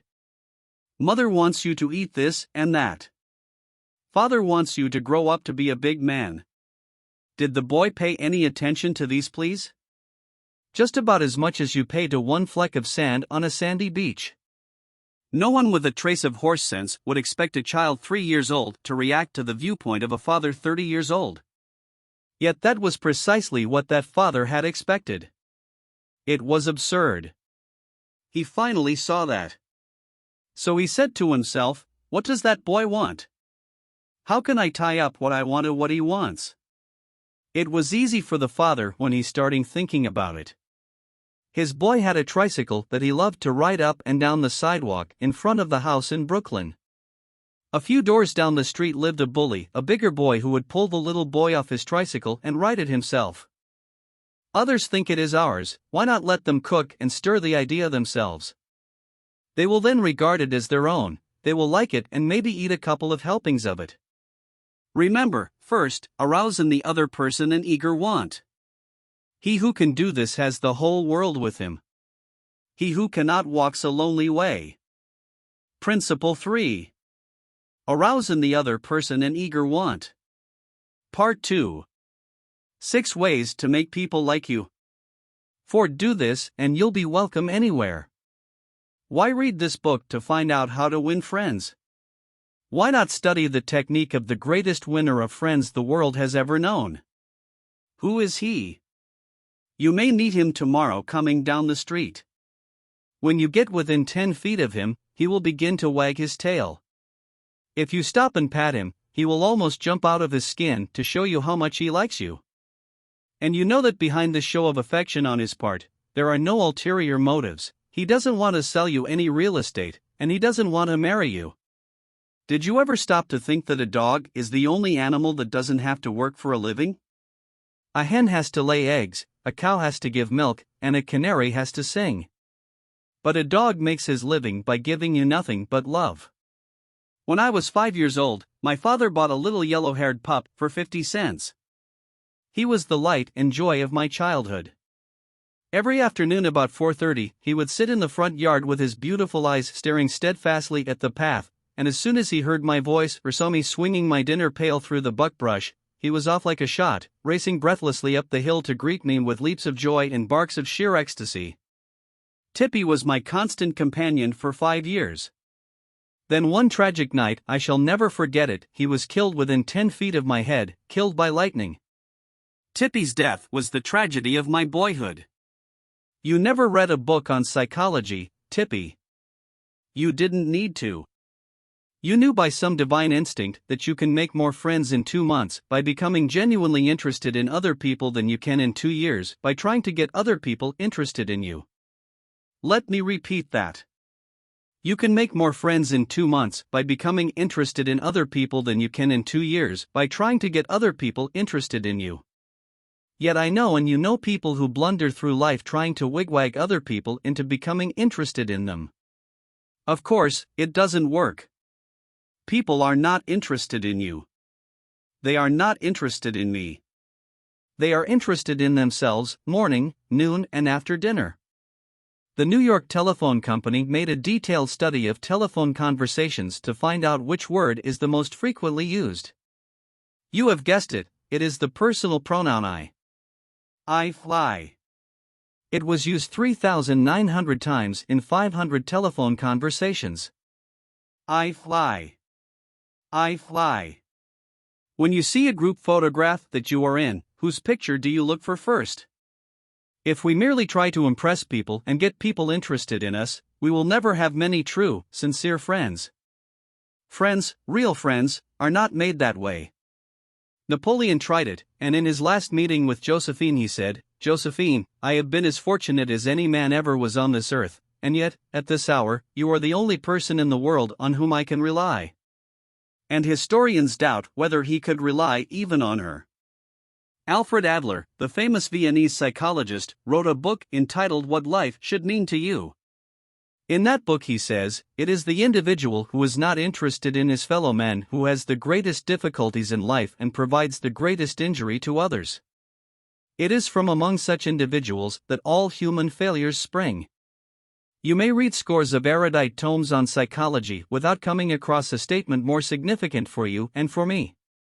Adler's statement is so rich with meaning that I am going to repeat it in italics. It is the individual who is not interested in his fellow men who has the greatest difficulties in life and provides the greatest injury to others. It is from among such individuals that all human failures spring. I once took a course in short story writing at New York University, and during that course the editor of a leading magazine talked to our class. He said he could pick up any one of the dozens of stories that drifted across his desk every day, and after reading a few paragraphs he could feel whether or not the author liked people. If the author doesn't like people, he said, people won't like his or her stories. This hard-boiled editor stopped twice in the course of his talk on fiction writing and apologized for preaching a sermon. I am telling you, he said, the same things your preacher would tell you. But remember, you have to be interested in people if you want to be a successful writer of stories. If that is true of writing fiction, you can be sure it is true of dealing with people face to face. I spent an evening in the dressing room of Howard Thurston the last time he appeared on Broadway. Thurston was the acknowledged dean of magicians. For 40 years he had traveled all over the world, time and again, creating illusions, mystifying audiences, and making people gasp with astonishment. More than 60 million people had paid admission to his show, and he had made almost $2 million in profit. I asked Mr. Thurston to tell me the secret of his success. His schooling certainly had nothing to do with it, for he ran away from home as a small boy, became a hobo, rode in boxcars, slept in haystacks, begged his food from door to door, and learned to read by looking out of boxcars at signs along the railway. Did he have a superior knowledge of magic? No, he told me hundreds of books had been written about legerdemain and scores of people knew as much about it as he did. But he had two things that the others didn't have. First, he had the ability to put his personality across the footlights. He was a master showman. He knew human nature. Everything he did, every gesture, every intonation of his voice, every lifting of an eyebrow had been carefully rehearsed in advance, and his actions were timed to split seconds. But, in addition to that, Thurston had a genuine interest in people. He told me that many magicians would look at the audience and say to themselves, "Well, there is a bunch of suckers out there, a bunch of hicks, I'll fool them all right." But Thurston's method was totally different. He told me that every time he went on stage he said to himself, "I am grateful because these people come to see me. They make it possible for me to make my living in a very agreeable way. I'm going to give them the very best I possibly can." He declared he never stepped in front of the footlights without first saying to himself over and over, "I love my audience. I love my audience." Ridiculous? Absurd? You are privileged to think anything you like. I am merely passing it on to you without comment as a recipe used by one of the most famous magicians of all time. George Dyke of North Warren, Pennsylvania, was forced to retire from his service station business after 30 years when a new highway was constructed over the site of his station. It wasn't long before the idle days of retirement began to bore him, so he started filling in his time trying to play music on his old fiddle. Soon he was traveling the area to listen to music and talk with many of the accomplished fiddlers. In his humble and friendly way he became generally interested in learning the background and interests of every musician he met. Although he was not a great fiddler himself, he made many friends in this pursuit. He attended competitions and soon became known to the country music fans in the eastern part of the United States as Uncle George, the fiddle scraper from Kinzua County. When we heard Uncle George, he was 72 and enjoying every minute of his life. By having a sustained interest in other people, he created a new life for himself at a time when most people consider their productive years over. That, too, was one of the secrets of Theodore Roosevelt's astonishing popularity. Even his servants loved him. His valet, James E. Amos, wrote a book about him entitled Theodore Roosevelt, Hero to His Valet. In that book Amos relates this illuminating incident. My wife one time asked the president about a Bob White. She had never seen one and he described it to her fully. Sometime later, the telephone at our cottage rang. Amos and his wife lived in a little cottage on the Roosevelt estate at Oyster Bay. My wife answered it and it was Mr. Roosevelt himself. He had called her, he said, to tell her that there was a Bob White outside her window and that if she would look out she might see it. Little things like that were so characteristic of him. Whenever he went by our cottage, even though we were out of sight, we would hear him call out, "Whoa, Annie," or "Whoa, James." It was just a friendly greeting as he went by. How could employees keep from liking a man like that? How could anyone keep from liking him? Roosevelt called at the White House one day when the President and Mrs. Taft were away. His honest liking for humble people was shown by the fact that he greeted all the old White House servants by name, even the scullery maids. When he saw Alice, the kitchen maid, writes Archie Butt, he asked her if she still made cornbread. Alice told him that she sometimes made it for the servants, but no one ate it upstairs. "They show bad taste," Roosevelt boomed, "and I'll tell the president so when I see him." Alice brought a piece to him on a plate, and he went over to the office eating it as he went and greeting gardeners and laborers as he passed. He addressed each person just as he had addressed them in the past. Ike Hoover, who had been head usher at the White House for 40 years, said with tears in his eyes, "It is the only happy day we had in nearly 2 years, and not one of us would exchange it for a $100 bill." The same concern for the seemingly unimportant people helped sales representative Edward M. Sykes, Jr., of Chatham, New Jersey, retain an account. "Many years ago," he reported, "I called on customers for Johnson & Johnson in the Massachusetts area. One account was a drugstore in Hingham. Whenever I went into this store I would always talk to the soda clerk and sales clerk for a few minutes before talking to the owner to obtain his order. One day I went up to the owner of the store, and he told me to leave as he was not interested in buying J&J products anymore because he felt they were concentrating their activities on food and discount stores to the detriment of the small drugstore. I left with my tail between my legs and drove around the town for several hours.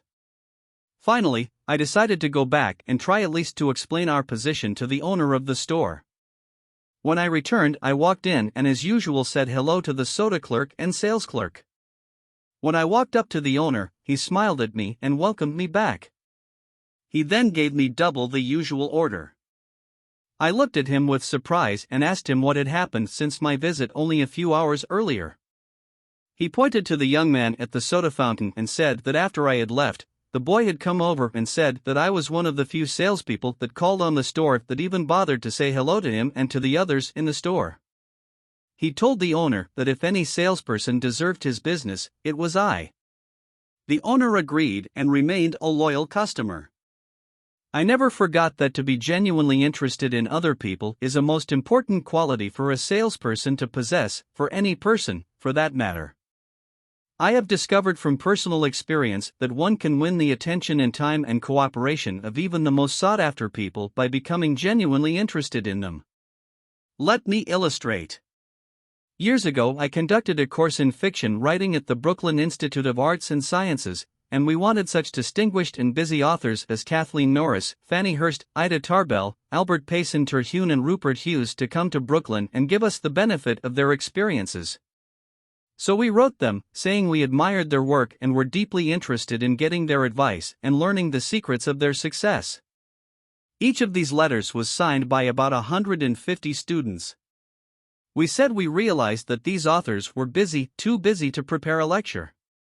So we enclosed a list of questions for them to answer about themselves and their methods of work. They liked that. Who wouldn't like it? So they left their homes and traveled to Brooklyn to give us a helping hand. By using the same method, I persuaded Leslie M. Shaw, Secretary of the Treasury in Theodore Roosevelt's cabinet, George W. Wickersham, Attorney General in Taft's cabinet, William Jennings Bryan, Franklin D. Roosevelt and many other prominent men to come to talk to the students of my courses in public speaking. All of us, be we workers in a factory, clerks in an office or even a king upon his throne, all of us like people who admire us. Take the German Kaiser, for example. At the close of World War I, he was probably the most savagely and universally despised man on this earth. Even his own nation turned against him when he fled over into Holland to save his neck. The hatred against him was so intense that millions of people would have loved to tear him limb from limb or burn him at the stake. In the midst of all this forest fire of fury, one little boy wrote the Kaiser a simple, sincere letter glowing with kindliness and admiration. This little boy said that no matter what the others thought, he would always love Wilhelm as his emperor. The Kaiser was deeply touched by his letter and invited the little boy to come to see him. The boy came, so did his mother, and the Kaiser married her. That little boy didn't need to read a book on how to win friends and influence people. He knew how instinctively. If we want to make friends, let's put ourselves out to do things for other people, things that require time, energy, unselfishness, and thoughtfulness. When the Duke of Windsor was Prince of Wales, he was scheduled to tour South America, and before he started out on that tour he spent months studying Spanish so that he could make public talks in the language of the country, and the South Americans loved him for it. For years I made it a point to find out the birthdays of my friends. How? Although I haven't the foggiest bit of faith in astrology, I began by asking the other party whether he believed the date of one's birth has anything to do with character and disposition. I then asked him or her to tell me the month and day of birth. If he or she said November 24th, for example, I kept repeating to myself, November 24th, November 24th. The minute my friend's back was turned, I wrote down the name and birthday and later would transfer it to a birthday book. At the beginning of each year, I had these birthday dates scheduled in my calendar pad so that they came to my attention automatically. When the natal day arrived, there was my letter or telegram. What a hit it made! I was frequently the only person on earth who remembered.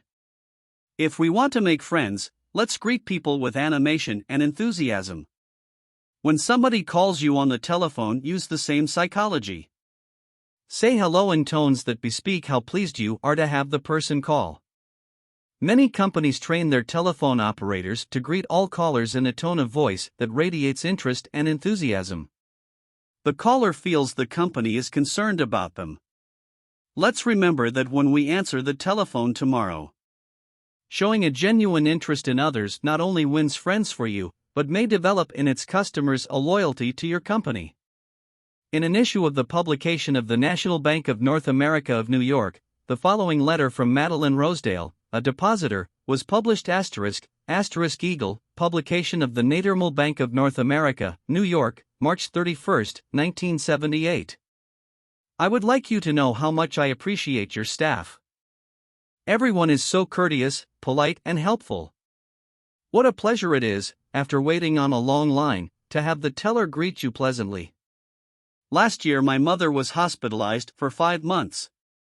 Frequently I went to Marie Patriciello, a teller. She was concerned about my mother and inquired about her progress. Is there any doubt that Mrs. Rosedale will continue to use this bank? Charles R. Walters, of one of the large banks in New York City, was assigned to prepare a confidential report on a certain corporation. He knew of only one person who possessed the facts he needed so urgently. As Mr. Walters was ushered into the president's office, a young woman stuck her head through a door and told the president that she didn't have any stamps for him that day. "I am collecting stamps for my 12-year-old son," the president explained to Mr. Walters. Mr. Walters stated his mission and began asking questions. The president was vague, general, nebulous. He didn't want to talk, and apparently nothing could persuade him to talk. The interview was brief and barren.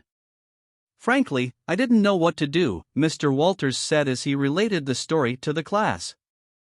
"Then I remembered what his secretary had said to him, the stamps, 12-year-old son, and I also recalled that the foreign department of our bank collected stamps taken from letters pouring in from every continent washed by the 7 seas.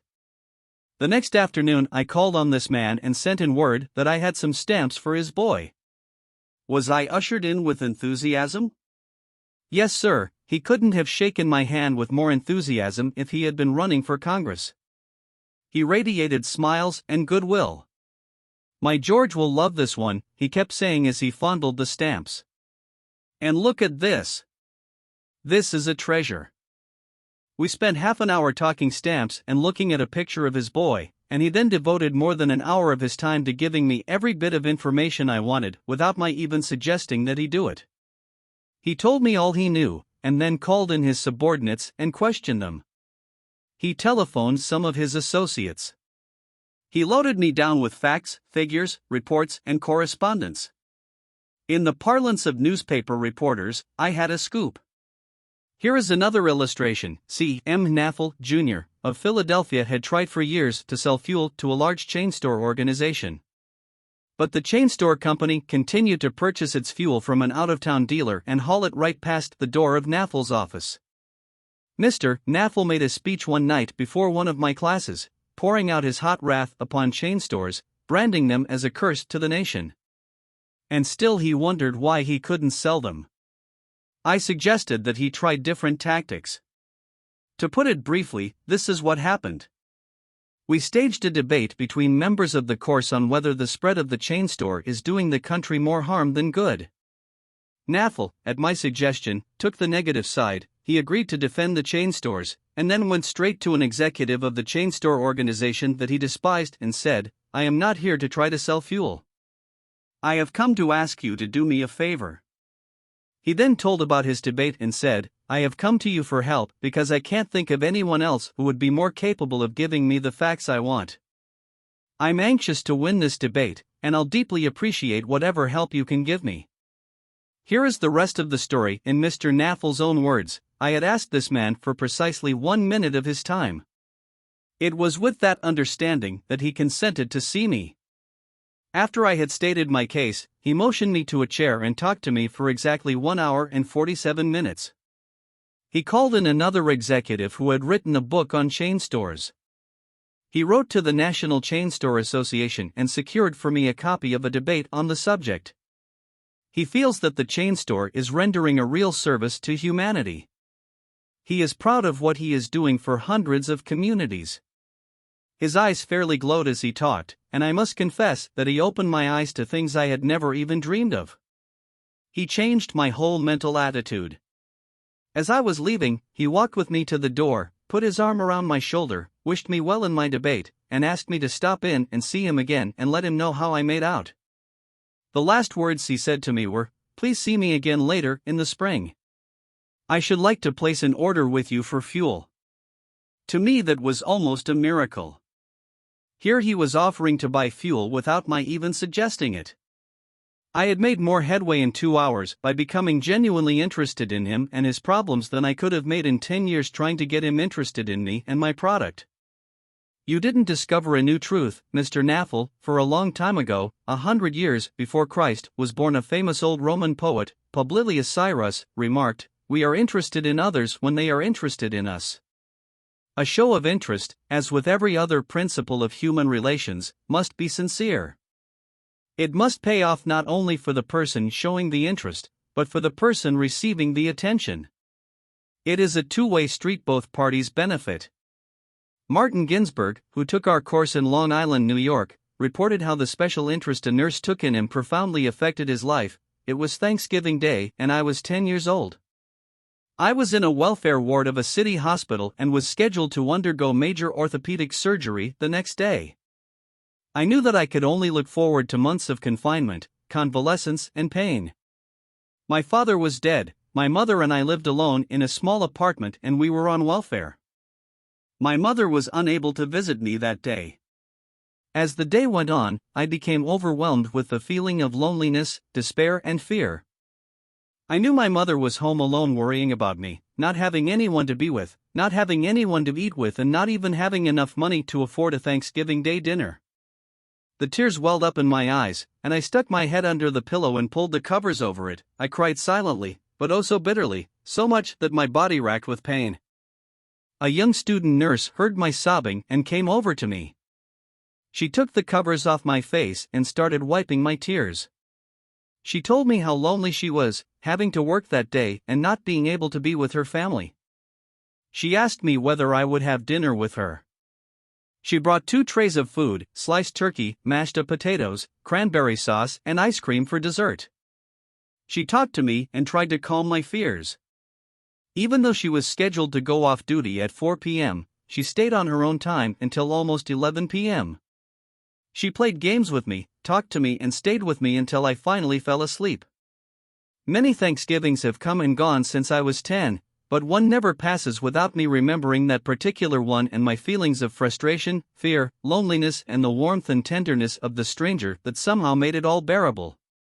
If you want others to like you, if you want to develop real friendships, if you want to help others at the same time as you help yourself, keep this principle in mind.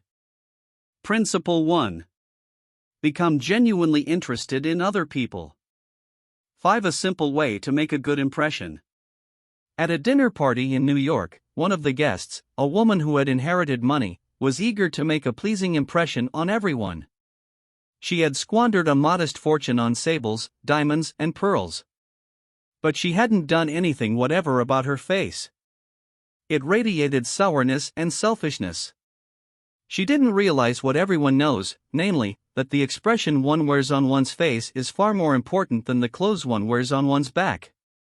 Charles Schwab told me his smile had been worth $1 million. And he was probably understating the truth. For Schwab's personality, his charm, his ability to make people like him, were almost wholly responsible for his extraordinary success, and one of the most delightful factors in his personality was his captivating smile. Actions speak louder than words, and a smile says, "I like you. You make me happy. I am glad to see you." That is why dogs make such a hit. They are so glad to see us that they almost jump out of their skins. So, naturally, we are glad to see them. A baby's smile has the same effect. Have you ever been in a doctor's waiting room and looked around at all the glum faces waiting impatiently to be seen? Dr. Stephen K. Sproul, a veterinarian in Raytown, Missouri, told of a typical spring day when his waiting room was full of clients waiting to have their pets inoculated. No one was talking to anyone else, and all were probably thinking of a dozen other things they would rather be doing than wasting time sitting in that office. He told one of our classes, there were 6 or 7 clients waiting when a young woman came in with a 9-month-old baby and a kitten. As luck would have it, she sat down next to a gentleman who was more than a little distraught about the long wait for service. The next thing he knew, the baby just looked up at him with that great big smile that is so characteristic of babies. What did that gentleman do? Just what you and I would do, of course. He smiled back at the baby.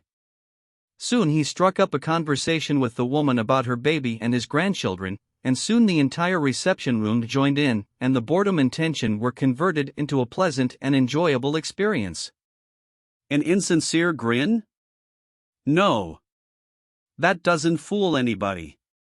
We know it is mechanical and we resent it. I am talking about a real smile, a heartwarming smile, a smile that comes from within, the kind of smile that will bring a good price in the marketplace.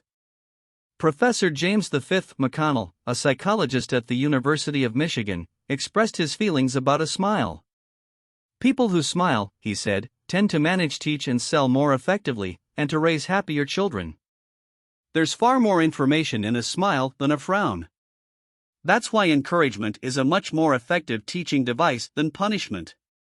The employment manager of a large New York department store told me she would rather hire a sales clerk who hadn't finished grade school if he or she has a pleasant smile, than to hire a doctor of philosophy with a somber face. The effect of a smile is powerful, even when it is unseen.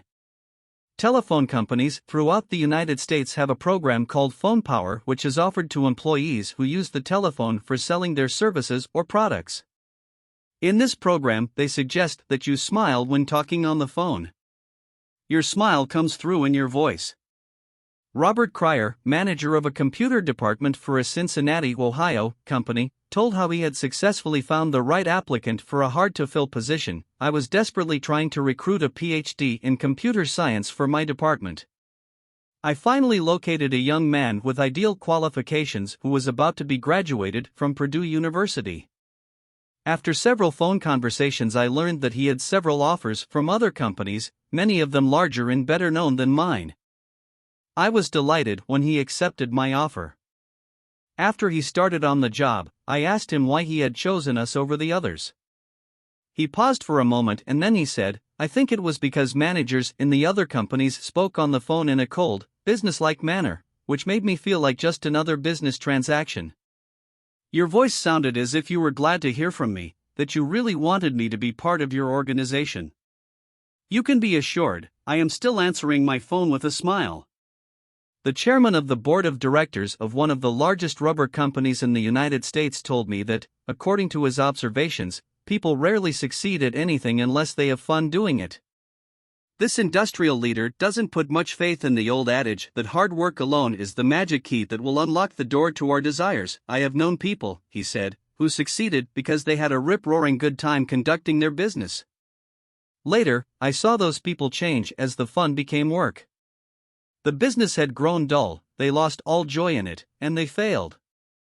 You must have a good time meeting people if you expect them to have a good time meeting you. I have asked thousands of business people to smile at someone every hour of the day for a week and then come to class and talk about the results. How did it work? Let's see, here is a letter from William B. Steinhardt, a New York stockbroker. His case isn't isolated. In fact, it is typical of hundreds of cases. "One have been married for over 18 years, wrote Mr. Steinhardt, and in all that time I seldom smiled at my wife or spoke 24 words to her from the time I got up until I was ready to leave for business. I was one of the worst grouches who ever walked down Broadway. When you asked me to make a talk about my experience with smiles, I thought I would try it for a week. So the next morning, while combing my hair, I looked at my glum mug in the mirror and said to myself, Bill, you are going to wipe the scowl off that sour puss of yours today. You are going to smile. And you are going to begin right now." As I sat down to breakfast, I greeted my wife with a "Good morning, my dear," and smiled as I said it. You warned me that she might be surprised.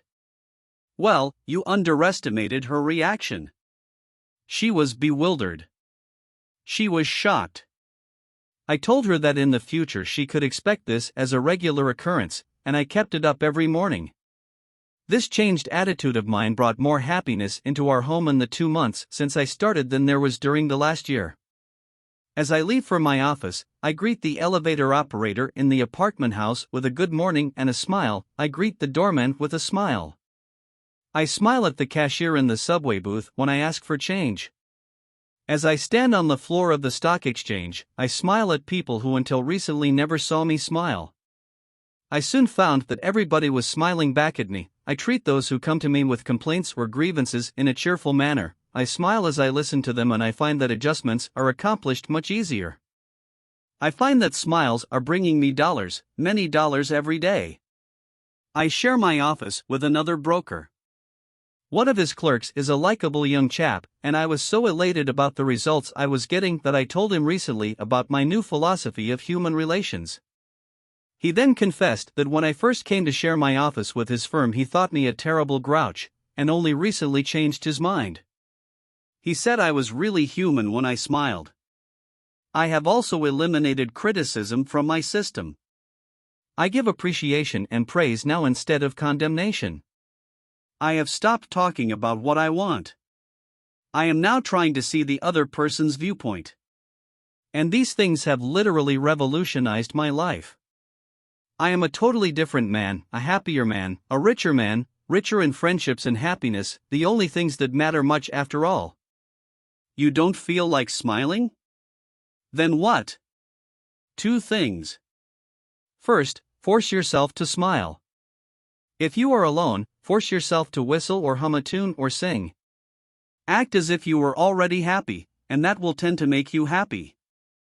Here is the way the psychologist and philosopher William James put it: action seems to follow feeling, but really action and feeling go together, and by regulating the action, which is under the more direct control of the will, we can indirectly regulate the feeling, which is not. Thus the sovereign voluntary path to cheerfulness, if our cheerfulness be lost, is to sit up cheerfully and to act and speak as if cheerfulness were already there. Everybody in the world is seeking happiness, and there is one sure way to find it. That is by controlling your thoughts. Happiness doesn't depend on outward conditions. It depends on inner conditions. It isn't what you have or who you are or where you are or what you are doing that makes you happy or unhappy. It is what you think about it. For example, 2 people may be in the same place, doing the same thing, both may have about an equal amount of money and prestige, and yet one may be miserable and the other happy. Why? Because of a different mental attitude.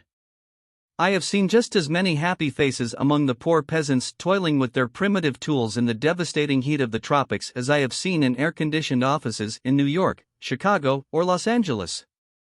There is nothing either good or bad, said Shakespeare, but thinking makes it so. Abe Lincoln once remarked that most folks are about as happy as they make up their minds to be. He was right. I saw a vivid illustration of that truth as I was walking up the stairs of the Long Island Railroad Station in New York. Directly in front of me 30 or 40 crippled boys on canes and crutches were struggling up the stairs. One boy had to be carried up. I was astonished at their laughter and gaiety. I spoke about it to one of the men in charge of the boys. "Oh, yes," he said, "when a boy realizes that he is going to be a cripple for life, he is shocked at first, but after he gets over the shock, he usually resigns himself to his fate and then becomes as happy as normal boys." I felt like taking my hat off to those boys. They taught me a lesson I hope I shall never forget. Working all by oneself in a closed-off room in an office not only is lonely, but it denies one the opportunity of making friends with other employees in the company. Señora Maria Gonzalez of Guadalajara, Mexico, had such a job. She envied the shared comradeship of other people in the company as she heard their chatter and laughter. As she passed them in the hall during the first weeks of her employment, she shyly looked the other way. After a few weeks, she said to herself, "Maria, you can't expect those women to come to you. You have to go out and meet them." The next time she walked to the water cooler, she put on her brightest smile and said, "Hi, how are you today?" to each of the people she met. The effect was immediate. Smiles and hellos were returned, the hallway seemed brighter, the job friendlier. Acquaintanceships developed and some ripened into friendships. Her job and her life became more pleasant and interesting. Peruse this bit of sage advice from the essayist and publisher Elbert Hubbard, but remember, perusing it won't do you any good unless you apply it. Whenever you go out of doors, draw the chin in, carry the crown of the head high, and fill the lungs to the utmost, drink in the sunshine, greet your friends with a smile, and put soul into every handclasp. Do not fear being misunderstood, and do not waste a minute thinking about your enemies. Try to fix firmly in your mind what you would like to do, and then, without veering off direction, you will move straight to the goal. Keep your mind on the great and splendid things you would like to do, and then, as the days go gliding away, you will find yourself unconsciously seizing upon the opportunities that are required for the fulfillment of your desire, just as the coral insect takes from the running tide the element it needs. Picture in your mind the able, earnest, useful person you desire to be, and the thought you hold is hourly transforming you into that particular individual. Thought is supreme. Preserve a right mental attitude, the attitude of courage, frankness, and good cheer. To think rightly is to create. All things come through desire, and every sincere prayer is answered. We become like that on which our hearts are fixed. Carry your chin in and the crown of your head high. We are gods in the chrysalis. The ancient Chinese were a wise lot wise in the ways of the world, and they had a proverb that you and I ought to cut out and paste inside our hats. It goes like this: a man without a smiling face must not open a shop. Your smile is a messenger of your goodwill. Your smile brightens the lives of all who see it. To someone who has seen a dozen people frown, scowl, or turn their faces away, your smile is like the sun breaking through the clouds. Especially when that someone is under pressure from his bosses, his customers, his teachers, or parents or children, a smile can help him realize that all is not hopeless, that there is joy in the world. Some years ago, a department store in New York City, in recognition of the pressures its sales clerks were under during the Christmas rush, presented the readers of its advertisements with the following homely philosophy: the value of a smile at Christmas: it costs nothing, but creates much. It enriches those who receive, without impoverishing those who give. It happens in a flash, and the memory of it sometimes lasts forever. None are so rich they can get along without it, and none so poor but are richer for its benefits. It creates happiness in the home, fosters goodwill in a business, and is the countersign of friends. It is rest to the weary, daylight to the discouraged, sunshine to the sad, and nature's best antidote for trouble. Yet it cannot be bought, begged, borrowed, or stolen, for it is something that is no earthly good to anybody till it is given away. And if in the last-minute rush of Christmas buying some of our salespeople should be too tired to give you a smile, may we ask you to leave one of yours? For nobody needs a smile so much as those who have none left to give. Principle 2. Smile. 6. If you don't do this, you are headed for trouble. Back in 1898, a tragic thing happened in Rockland County, New York. A child had died, and on this particular day the neighbors were preparing to go to the funeral. Jim Farley went out to the barn to hitch up his horse. The ground was covered with snow, the air was cold and snappy, the horse hadn't been exercised for days, and as he was led out to the watering trough, he wheeled playfully, kicked both his heels high in the air, and killed Jim Farley. So the little village of Stony Point had 2 funerals that week instead of 1. Jim Farley left behind him a widow and 3 boys, and a few $100s in insurance. His oldest boy, Jim, was 10, and he went to work in a brickyard, wheeling sand and pouring it into the molds and turning the brick on edge to be dried by the sun. This boy Jim never had a chance to get much education. But with his natural geniality, he had a flair for making people like him, so he went into politics, and as the years went by, he developed an uncanny ability for remembering people's names. He never saw the inside of a high school, but before he was 46 years of age, 4 colleges had honored him with degrees, and he had become chairman of the Democratic National Committee and Postmaster General of the United States. I once interviewed Jim Farley and asked him the secret of his success. He said, "Hard work," and I said, "Don't be funny." He then asked me what I thought was the reason for his success. I replied, "I understand you can call 10,000 people by their first names." "No. You are wrong," he said. "I can call 50,000 people by their first names. Make no mistake about it." That ability helped Mr. Farley put Franklin D. Roosevelt in the White House when he managed Roosevelt's campaign in 1932. During the years that Jim Farley traveled as a salesman for a gypsum concern, and during the years that he held office as town clerk in Stony Point, he built up a system for remembering names. In the beginning, it was a very simple one. Whenever he met a new acquaintance, he found out his or her complete name and some facts about his or her family, business, and political opinions. He fixed all these facts well in mind as part of the picture, and the next time he met that person, even if it was a year later, he was able to shake hands, inquire after the family, and ask about the hollyhocks in the backyard. No wonder he developed a following. 4 months before Roosevelt's campaign for president began, Jim Farley wrote hundreds of letters a day to people all over the western and northwestern states. Then he hopped onto a train and in 19 days covered 20 states and 12,000 miles, traveling by buggy, train, automobile, and boat. He would drop into town, meet his people at lunch or breakfast, tea or dinner, and give them a heart-to-heart talk. Then he'd dash off again on another leg of his journey. As soon as he arrived back east, he wrote to one person in each town he had visited, asking for a list of all the guests to whom he had talked. The final list contained thousands and thousands of names, yet each person on that list was paid the subtle flattery of getting a personal letter from James Farley. These letters began Dear Bill or Dear Jane, and they were always signed Jim. Jim Farley discovered early in life that the average person is more interested in his or her own name than in all the other names on earth put together. Remember that name and call it easily, and you have paid a subtle and very effective compliment.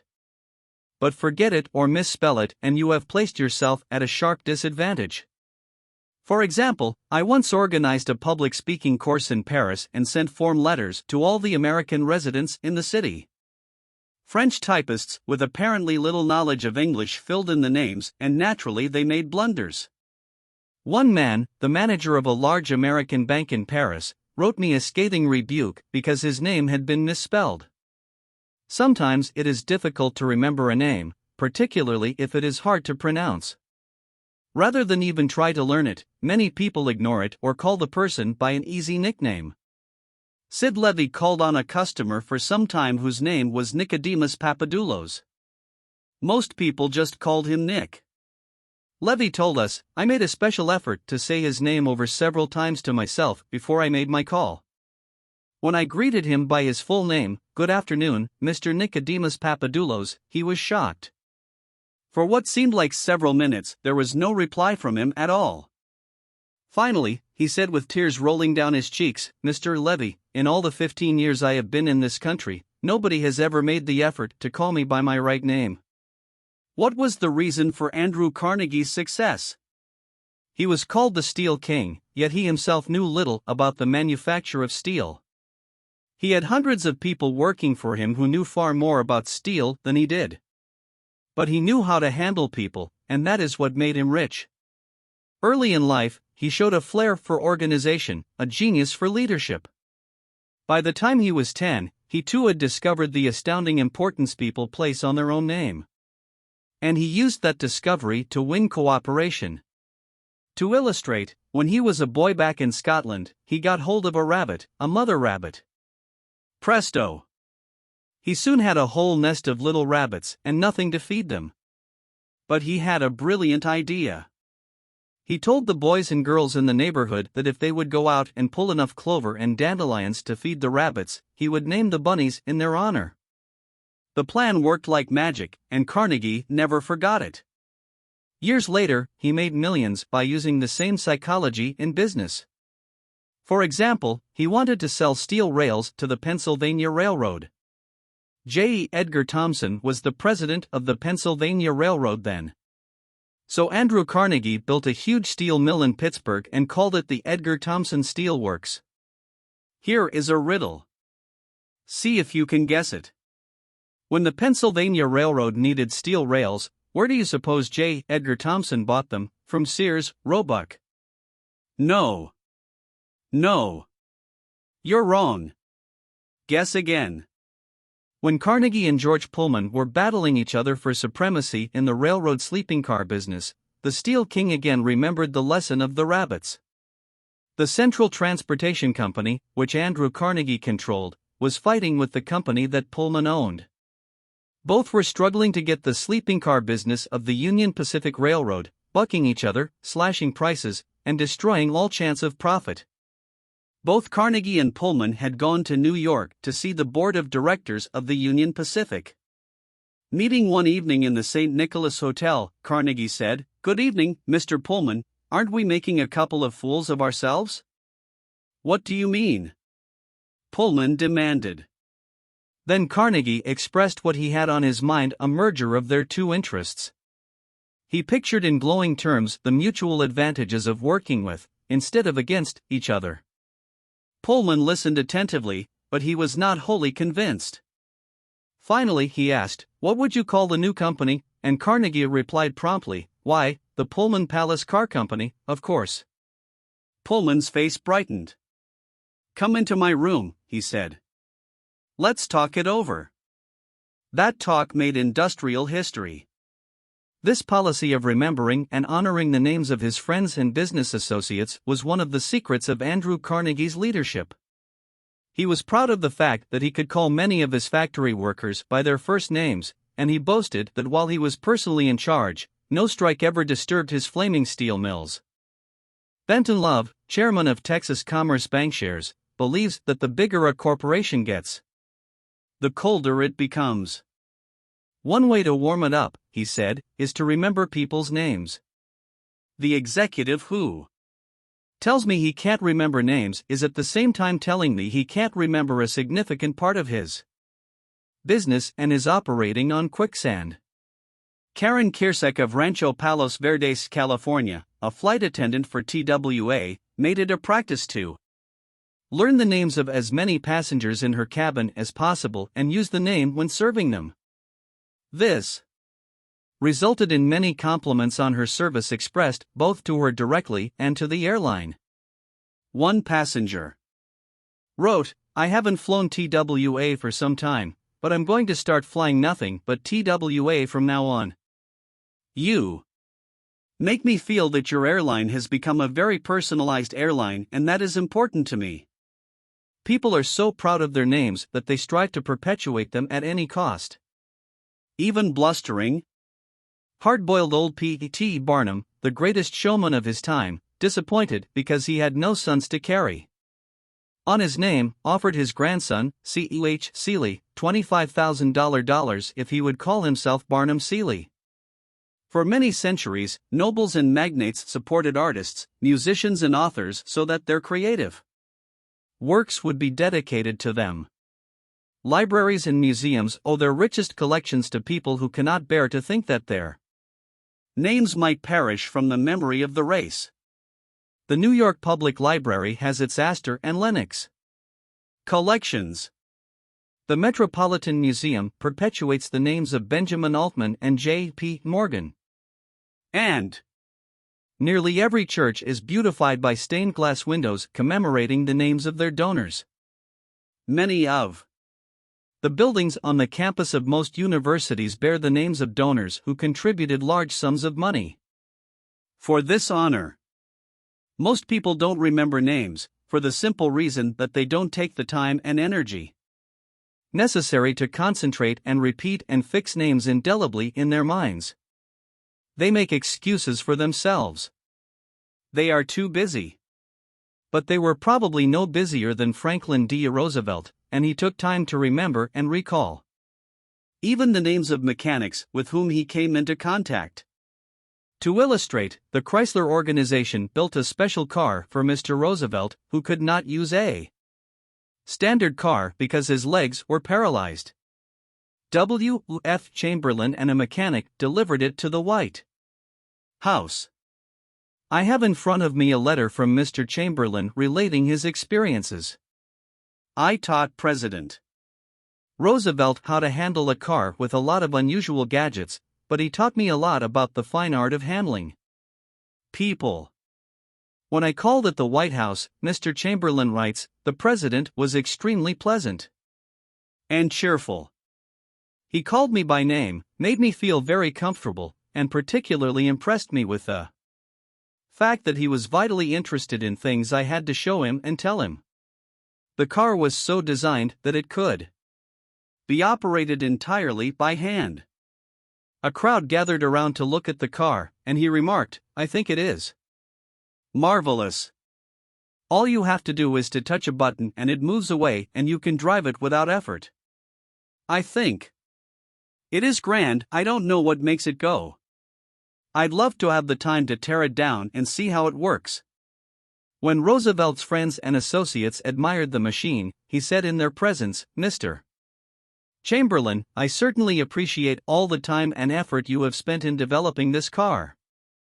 It is a mighty fine job." He admired the radiator, the special rear vision mirror and clock, the special spotlight, the kind of upholstery, the sitting position of the driver's seat, the special suitcases in the trunk with his monogram on each suitcase. In other words, he took notice of every detail to which he knew I had given considerable thought. He made a point of bringing these various pieces of equipment to the attention of Mrs. Roosevelt, Miss Perkins, the Secretary of Labor, and his secretary. He even brought the old White House porter into the picture by saying, "George, you want to take particularly good care of the suitcases." When the driving lesson was finished, the president turned to me and said, "Well, Mr. Chamberlain, I have been keeping the Federal Reserve Board waiting 30 minutes. I guess I had better get back to work." I took a mechanic with me to the White House. He was introduced to Roosevelt when he arrived. He didn't talk to the president, and Roosevelt heard his name only once. He was a shy chap, and he kept in the background. But before leaving us, the president looked for the mechanic, shook his hand, called him by name, and thanked him for coming to Washington. And there was nothing perfunctory about his thanks. He meant what he said. I could feel that. A few days after returning to New York, I got an autographed photograph of President Roosevelt and a little note of thanks again expressing his appreciation for my assistance. How he found time to do it is a mystery to me. Franklin D. Roosevelt knew that one of the simplest, most obvious, and most important ways of gaining goodwill was by remembering names and making people feel important, yet how many of us do it? Half the time we are introduced to a stranger, we chat a few minutes and can't even remember his or her name by the time we say goodbye. One of the first lessons a politician learns is this: to recall a voter's name is statesmanship. To forget it is oblivion. And the ability to remember names is almost as important in business and social contacts as it is in politics.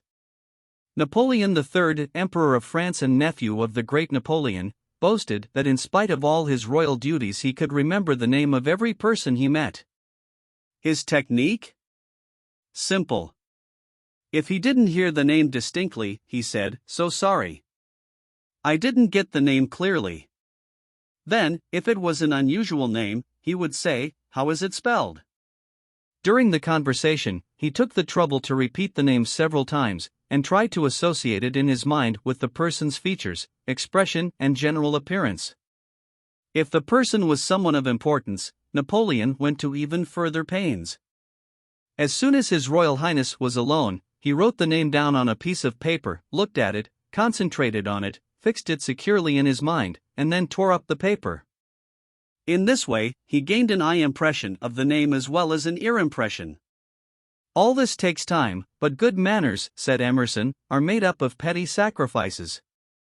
The importance of remembering and using names is not just the prerogative of kings and corporate executives. It works for all of us. Ken Nottingham, an employee of General Motors in Indiana, usually had lunch at the company cafeteria. He noticed that the woman who worked behind the counter always had a scowl on her face. She had been making sandwiches for about 2 hours and I was just another sandwich to her. I told her what I wanted.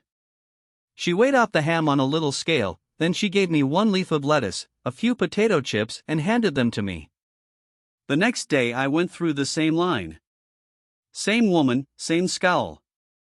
The only difference was I noticed her name tag. I smiled and said, "Hello, Eunice," and then told her what I wanted. Well, she forgot the scale, piled on the ham, gave me 3 leaves of lettuce and heaped on the potato chips until they fell off the plate. We should be aware of the magic contained in a name and realize that this single item is wholly and completely owned by the person with whom we are dealing and nobody else. The name sets the individual apart, it makes him or her unique among all others. The information we are imparting or the request we are making takes on a special importance when we approach the situation with the name of the individual. From the waitress to the senior executive, the name will work magic as we deal with others.